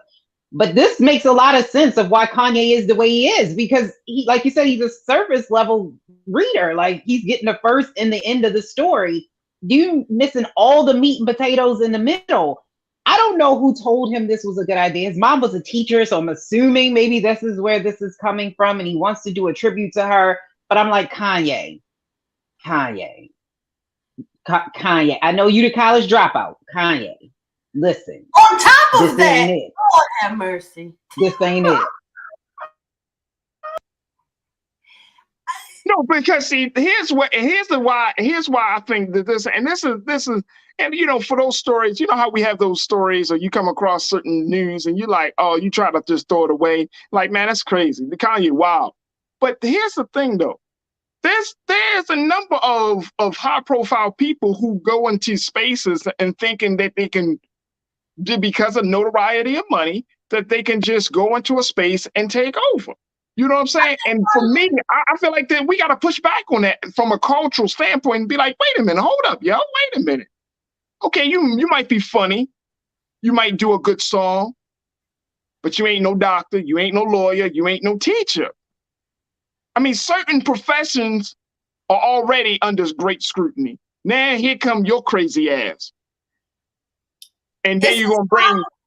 He knows he'll have support. Like, he knows no matter what he says or does, he's gonna have that support from. Look, this ain't about Kanye. People. He's gonna have the support. When he was selling clothes with holes in them, like, he's still selling them. He's still selling them. He's still selling clothes with like deliberate holes in them, and it's fashion. I've seen recently, I think with Gap, he told them he wanted them to keep the clothes in the bag so people can experience what I think poor people experience, digging through clothes, something like that. Like homelessness. Yeah. Yes, people were still buying it. So I really think, like you said, Farajii, it's us, the culture, that make them think this type of stuff is okay. Like, let me just share with you. So in Rolling Stone, folks, Rolling Stone is the one that really started to do a deep dive into what's going on. Rolling Stone said that the Academy's website merely notes, let me just, and we could take this off the screen, Keenan and Ariel, but Rolling Stone said in their piece, the Academy website merely notes that students' daily schedule includes, quote, full school worship, core classes of language arts, math and science, lunch and recess, enrichment courses including world language, visual art, film, choir, and parkour. Then two sources told Rolling Stone that families are required to sign non-disclosure agreements, and a consultant to the school claims only parents sign, of course, because they're children. So, of course, the parents will have to sign, and described it as an informal agreement. When do you sign something and then it's informal? Informal is, let's talk. You don't, no. Because once you sign it, it becomes a contract. It becomes it becomes a legal document. Come on, dog. I just want to know, I know he's not going to be literally in the classroom, possibly, but like, what is his curriculum going to look like?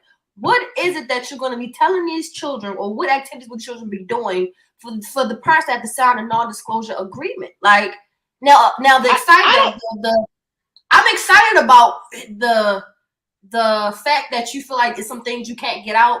I'm excited about that. Like, all right, are you teaching them some good? Are they what we doing? But at the same time, it's like Kanye, like what?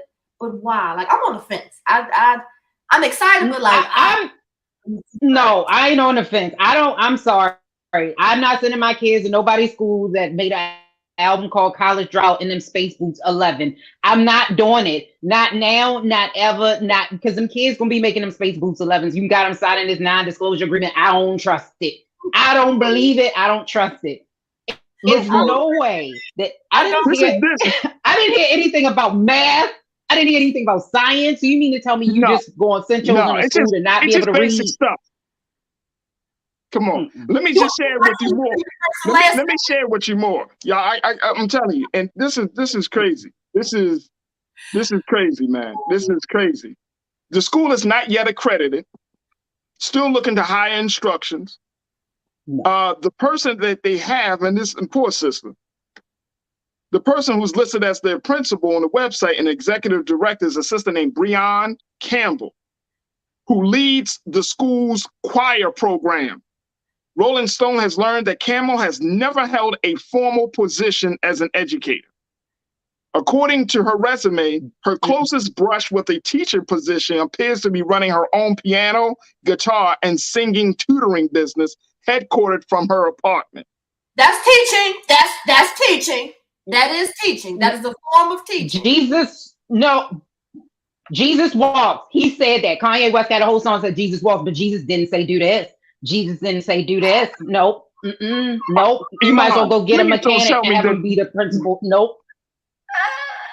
You got a music teacher as a principal that has no education, no formal training, rather, of not she's not educated, but no form. And this is, like I said, this is sad because the sister probably just wanted to help, right? And it's Kanye probably knew her in some way, but you put this sister on Front Street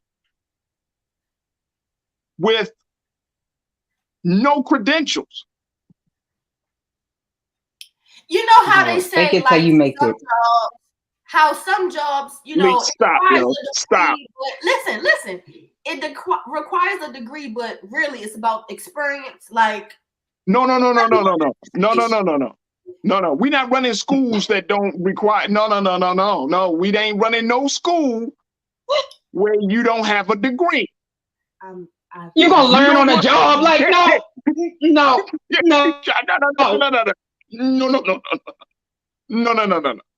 No, like, oh, we're not gonna do that tomorrow. Like, no. She has obviously dealt with children before, so she has experience dealing with children from teaching through music. She has the experience, just not the degree, y'all. That's it. No, we're not. I got kids, and I shouldn't be teaching nobody kids. No. No.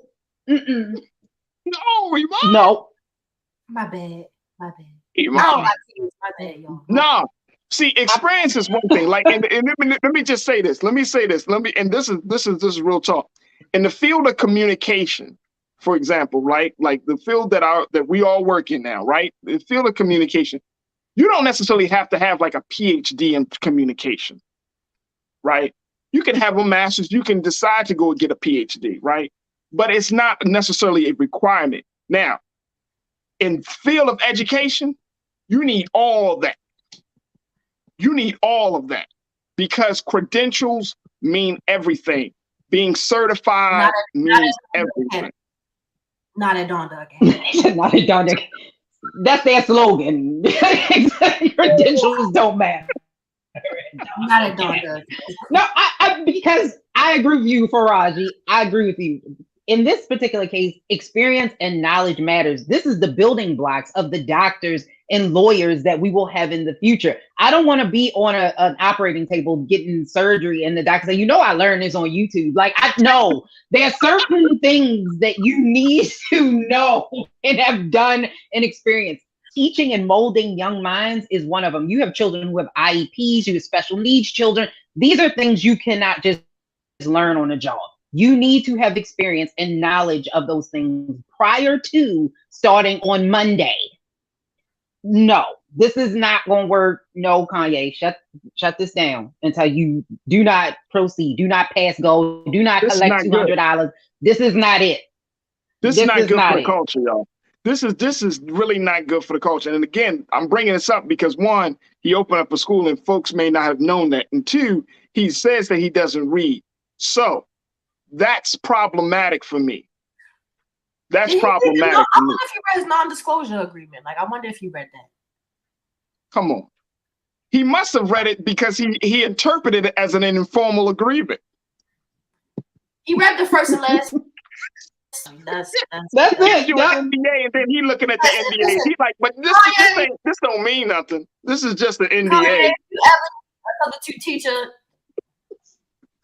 You know, I've babysat children before, and I have a nephew, and I feel like I can be a substitute teacher. All right, let me. You know what? I'm not taking no more of you right now, Iman. I'm gonna go to my online culture crew. Iman, you ride. You know what? You normally ride for the right. So you normally stand on the right side of history, but today on this Kanye West conversation, you know what, Iman? If you're blessed to have a child, if you're taking care of children, send them to Kanye West school. Farajii, listen. and tell me what they learned. And this, and you know why the serious, and we laughing, but this, and I look at this with all due seriousness. This leaves a bad taste in people's mouths, right? You know what I'm saying? Because we do need schools. We need schools that are culturally sensitive, that understand the plight and the struggle of Black and brown students. We need schools that's going to teach us our history. We need people to take education seriously. And that's why I brought this whole conversation up, is because it makes mockery of all of the things that we say we believe and stand for. We, as a people, there's no people that I truly believe on the face of this planet Earth other than Black people that emphasize the importance, the value of education like we do, right? We use education as the key to get out of everything from poverty to get us into a better space in terms of our racial standing in this country. The education has always been the key. So when I see Black folks don't take it seriously, it becomes offensive. And out of all people, your mom, Kanye, was a professor. Would she have wanted you to say? And I feel like every time we talk about Kanye, you got to go back to his mom and ask, what would Donda do? Because there's no way in the world she would be like, that's a good idea. I know she pumped you up and made you believe that the world is your oyster. But I know she would have said, well, Kanye, baby, do you know what it takes to run a school? Yeah, mama, I got it. This makes me think of Dr. Umar and how he wanted to open an academy. And then even still, I think that he has credentials. He at least has credentials. He at least has, the education to do it. But it's like Kanye, let's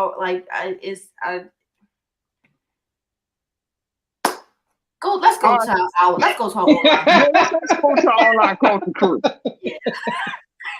Because Iman, I mean, nobody even passed you the shovel, but you just digging that hole.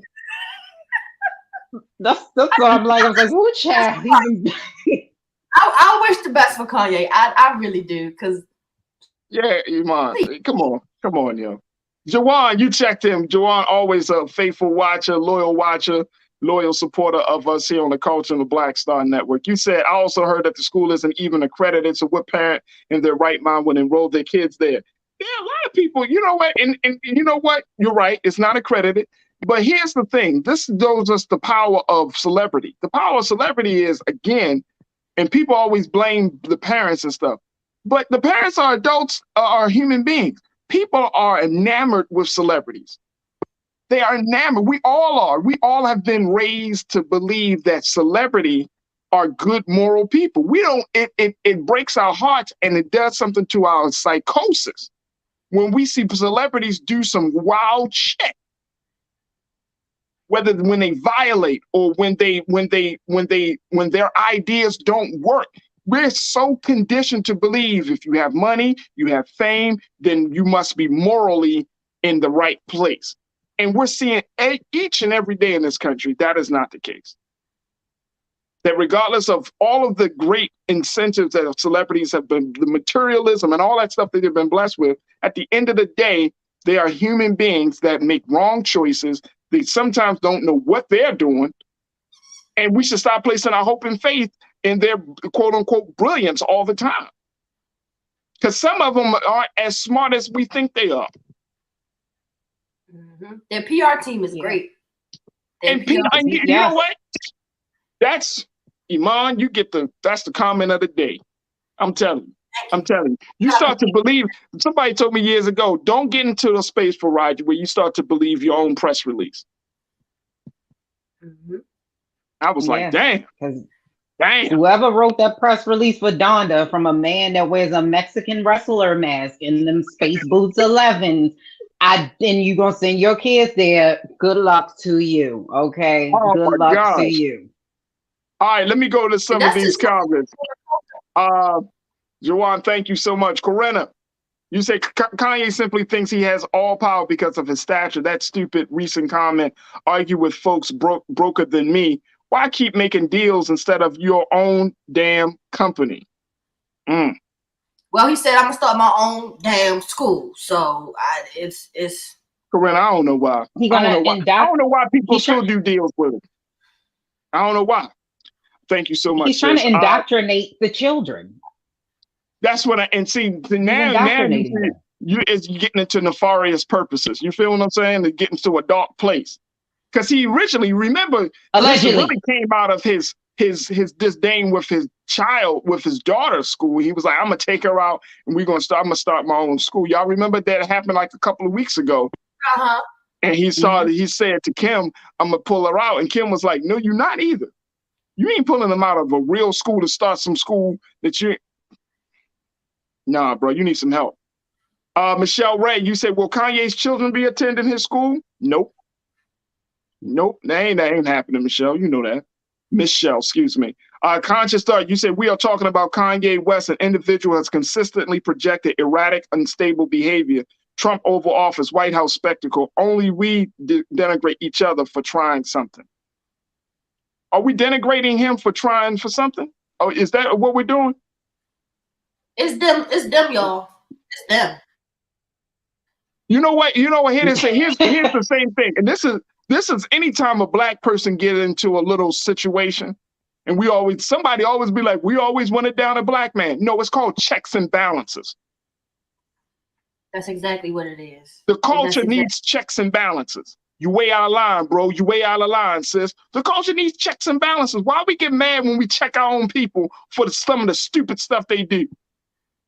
From the stuff that the destructive stuff they do. Oh, we always try to down a black man. No, check me. If you see me doing wrong, check me. That's being a brother. That's being a part of a family. That's being a part of a community. No community is going to allow somebody just to go off and then we don't check them. That is true. Agreed. What kind of culture is that? But to be fair with Kanye, because I was joking Kanye, to be fair, he said something a long time ago, and I think that's another reason why he started this school. He said that there's different levels of genius, and they don't always get their due. Like, you could be a genius in music, you can be a genius in art, and they don't get the same level of respect in a traditional school. And I do agree with that a lot of the times it is just straight, book knowledge. Those are the students that are praised as the smartest, the best. And I think we do need to do a better job of making sure that everybody knows that your talent or whatever you're good at definitely has value. Right. So I do agree with Kanye in that regard. Okay. I feel like this whole should have been worded better. Like, he shouldn't have said that he doesn't read books. He probably should have added, it shouldn't have been a non-disclosure form. I just think this was presented in a better way. It will be something that we could at least take more serious or receive it well. Like, show us what the curriculum actually is. To those children that you say these geniuses need more space here and space there. Well, what programs are you going to have rather than just saying, I'm a my own school and I don't read. Like it doesn't look good. Like it doesn't look good. And you know what? It just better. Like all of those elements of this conversation, just what those two pieces that you pointed out, Iman, that's how people gonna walk away. They'd be like, yo, you know, Kanye don't read, and he opened up a school where they gonna teach the children when they not to read. You know what I mean? It's gonna get into some other situation. A meme is coming. A meme is coming. But isn't that his preference? He reads the first and the last sentence. There you go. You following the Kanye way. Lord, see, and see, you know why? And here's why. This is why that's bull. Because you don't get to be a multimillionaire just reading the first and last sentence. Ooh. And you put that out there. Right. You put that out there for people to be like, well, Kanye don't read. Look at him. That's why it's destructive to the culture. Your point just clicked in my head, Farajii. Like it's like he's abusing his power, if we could say that. Like he's literally just like, okay, I know I'm gonna have the support. Hell, let's see what happened. Like I can see how somebody from an educator, from their standpoint, Nara, I can see how she would be offended. Like, you think you can open a school, but you don't have this, you don't have that, you don't have this, you haven't experienced this, experienced that. So I can definitely say this could be offensive to those in that field, or those who are aspiring to open a school, just don't have the money. And you got this guy who is like, all right, because I'm Kanye, let's do this. So I can understand how it can be offensive. But that's rap culture, though. Rap culture is that, where they tell you to do one thing and they do another. That is rap culture. We have artists that are huge now that built a whole following off of telling people to do this. But LeBron James opened a school. He's not a teacher, and that school seems to be doing quite well. So I don't think it's the fact that Kanye opened the school. I think it's the fact that this is not well done. It doesn't appear that he's taking this seriously, and he just kind of wants to teach people what he wants to teach them. And that's not how this works. Like, you cannot put people back out in the world worse than they came in there. Like, that just, it doesn't sit right. It doesn't sit right. And to your point, Lise, LeBron has always emphasized education. He's brought on people that are that have the credentials to run a school. You see what I'm saying? Like, when he opened up his school, he was super serious. Like, and I know people say, one of Kanye's collaborators say, "Oh, this is one of the most serious things." No. But even in the whole thing about, like you said, Lise, in terms of LeBron opening the schools, like, are we? And this is a much deeper conversation. If we can open schools like we open up retail stores, that must mean that Black children should be way more educated, way more cultivated. You feel what I'm saying? Like, if that's the case, then we should be seeing a school in every major city from a Black celebrity. Absolutely. From Los Angeles to Baltimore. Yep. You feel what I'm saying? Like, if it's like that, there's a reason why we're not allowed to open up schools. And I'm saying the bigger picture of that is, once you get to a certain level, and I mean financially with wealth and everything, the powers that be don't want you to go back to your neighborhood and open up no damn school to disrupt the educational experience that they already got in place. Let's keep it real. Let's keep it real. Opening the school, you can build a playground, you can feed the homeless, give clothes to the needy. You can influence voters. You can influence voters. Do a lot. But you're talking about cultivating the next generation of Black minds and thinkers? Nah, buddy, you can't do that. You can't do it. And if you do it, if we allow you to do it, then we're going to have very tight guidelines on how far that can go. You're not going to be a real alternative, because to get into LeBron James schools and some of these other more established schools, the guidelines are real tight. The guidelines are tight. You know what I'm saying? So, I mean, there's just so many issues and there's so many levels to this conversation. But for me, it's like, bro, let's not play with this. We know we got an education problem in this country. We know we got a problem with educating Black children, Black boys and girls. Let's not play with this. You got the school out in Simi Valley. Simi Valley is so far from the city of LA. It's like it's in a valley. You know what I'm saying? Open up a school in Compton. Open up a school in some other part that needs it. If you bring in real but not this one. Not this one. Not this one. Not this one. Right. Not this one. Man. All right. I wish you the best, bro. I wish you the best. I appreciate y'all. I appreciate y'all. I figured y'all might really enjoy it. I didn't think that Iman Lease was going to go so far. I just got high hopes. It's cool though. It's cool. We still love Iman, so it's all good. Lise Winnie, host of Millennials Anonymous podcast. We appreciate you. Thank you so much for joining us every Tuesday, and we appreciate you. Iman, keep being the superstar that you are. You're gonna make $200 million. You owe me at least $1 or $2. Know it. I got you. Lise, Iman, thank you for being so good for the culture. Thank y'all. Thank you. All right, folks. Man, oh man, what a great show today. Thank y'all so much for tuning in, being a part of the conversation. Big shout out to my online culture crew. Y'all know who you are. If you are very new to watching the show, well, welcome. We hope that you enjoyed it. And we hope that you will continue to come back to tune in to have conversations, very real conversations, factually informed conversations, but we do love hearing your opinions to get your insight about these conversations. And guess what? You won't have these conversations on any other digital space or any other digital platform other than what we have here at Black Star Network. That's why we've been encouraging you to continue to support us here at blackstarnetwork.com. Support us financially, support us with the information, support us with your subscription and downloads. Thank you so much for those who have already supported us, and make sure that you continue to give to the culture and to the great work that we're doing here at Black Star. Also, make sure you check me out on all of my social media, The Real Farajii on Instagram, Farajii on Twitter, and Farajii Muhammad on Facebook. I would love to connect with you.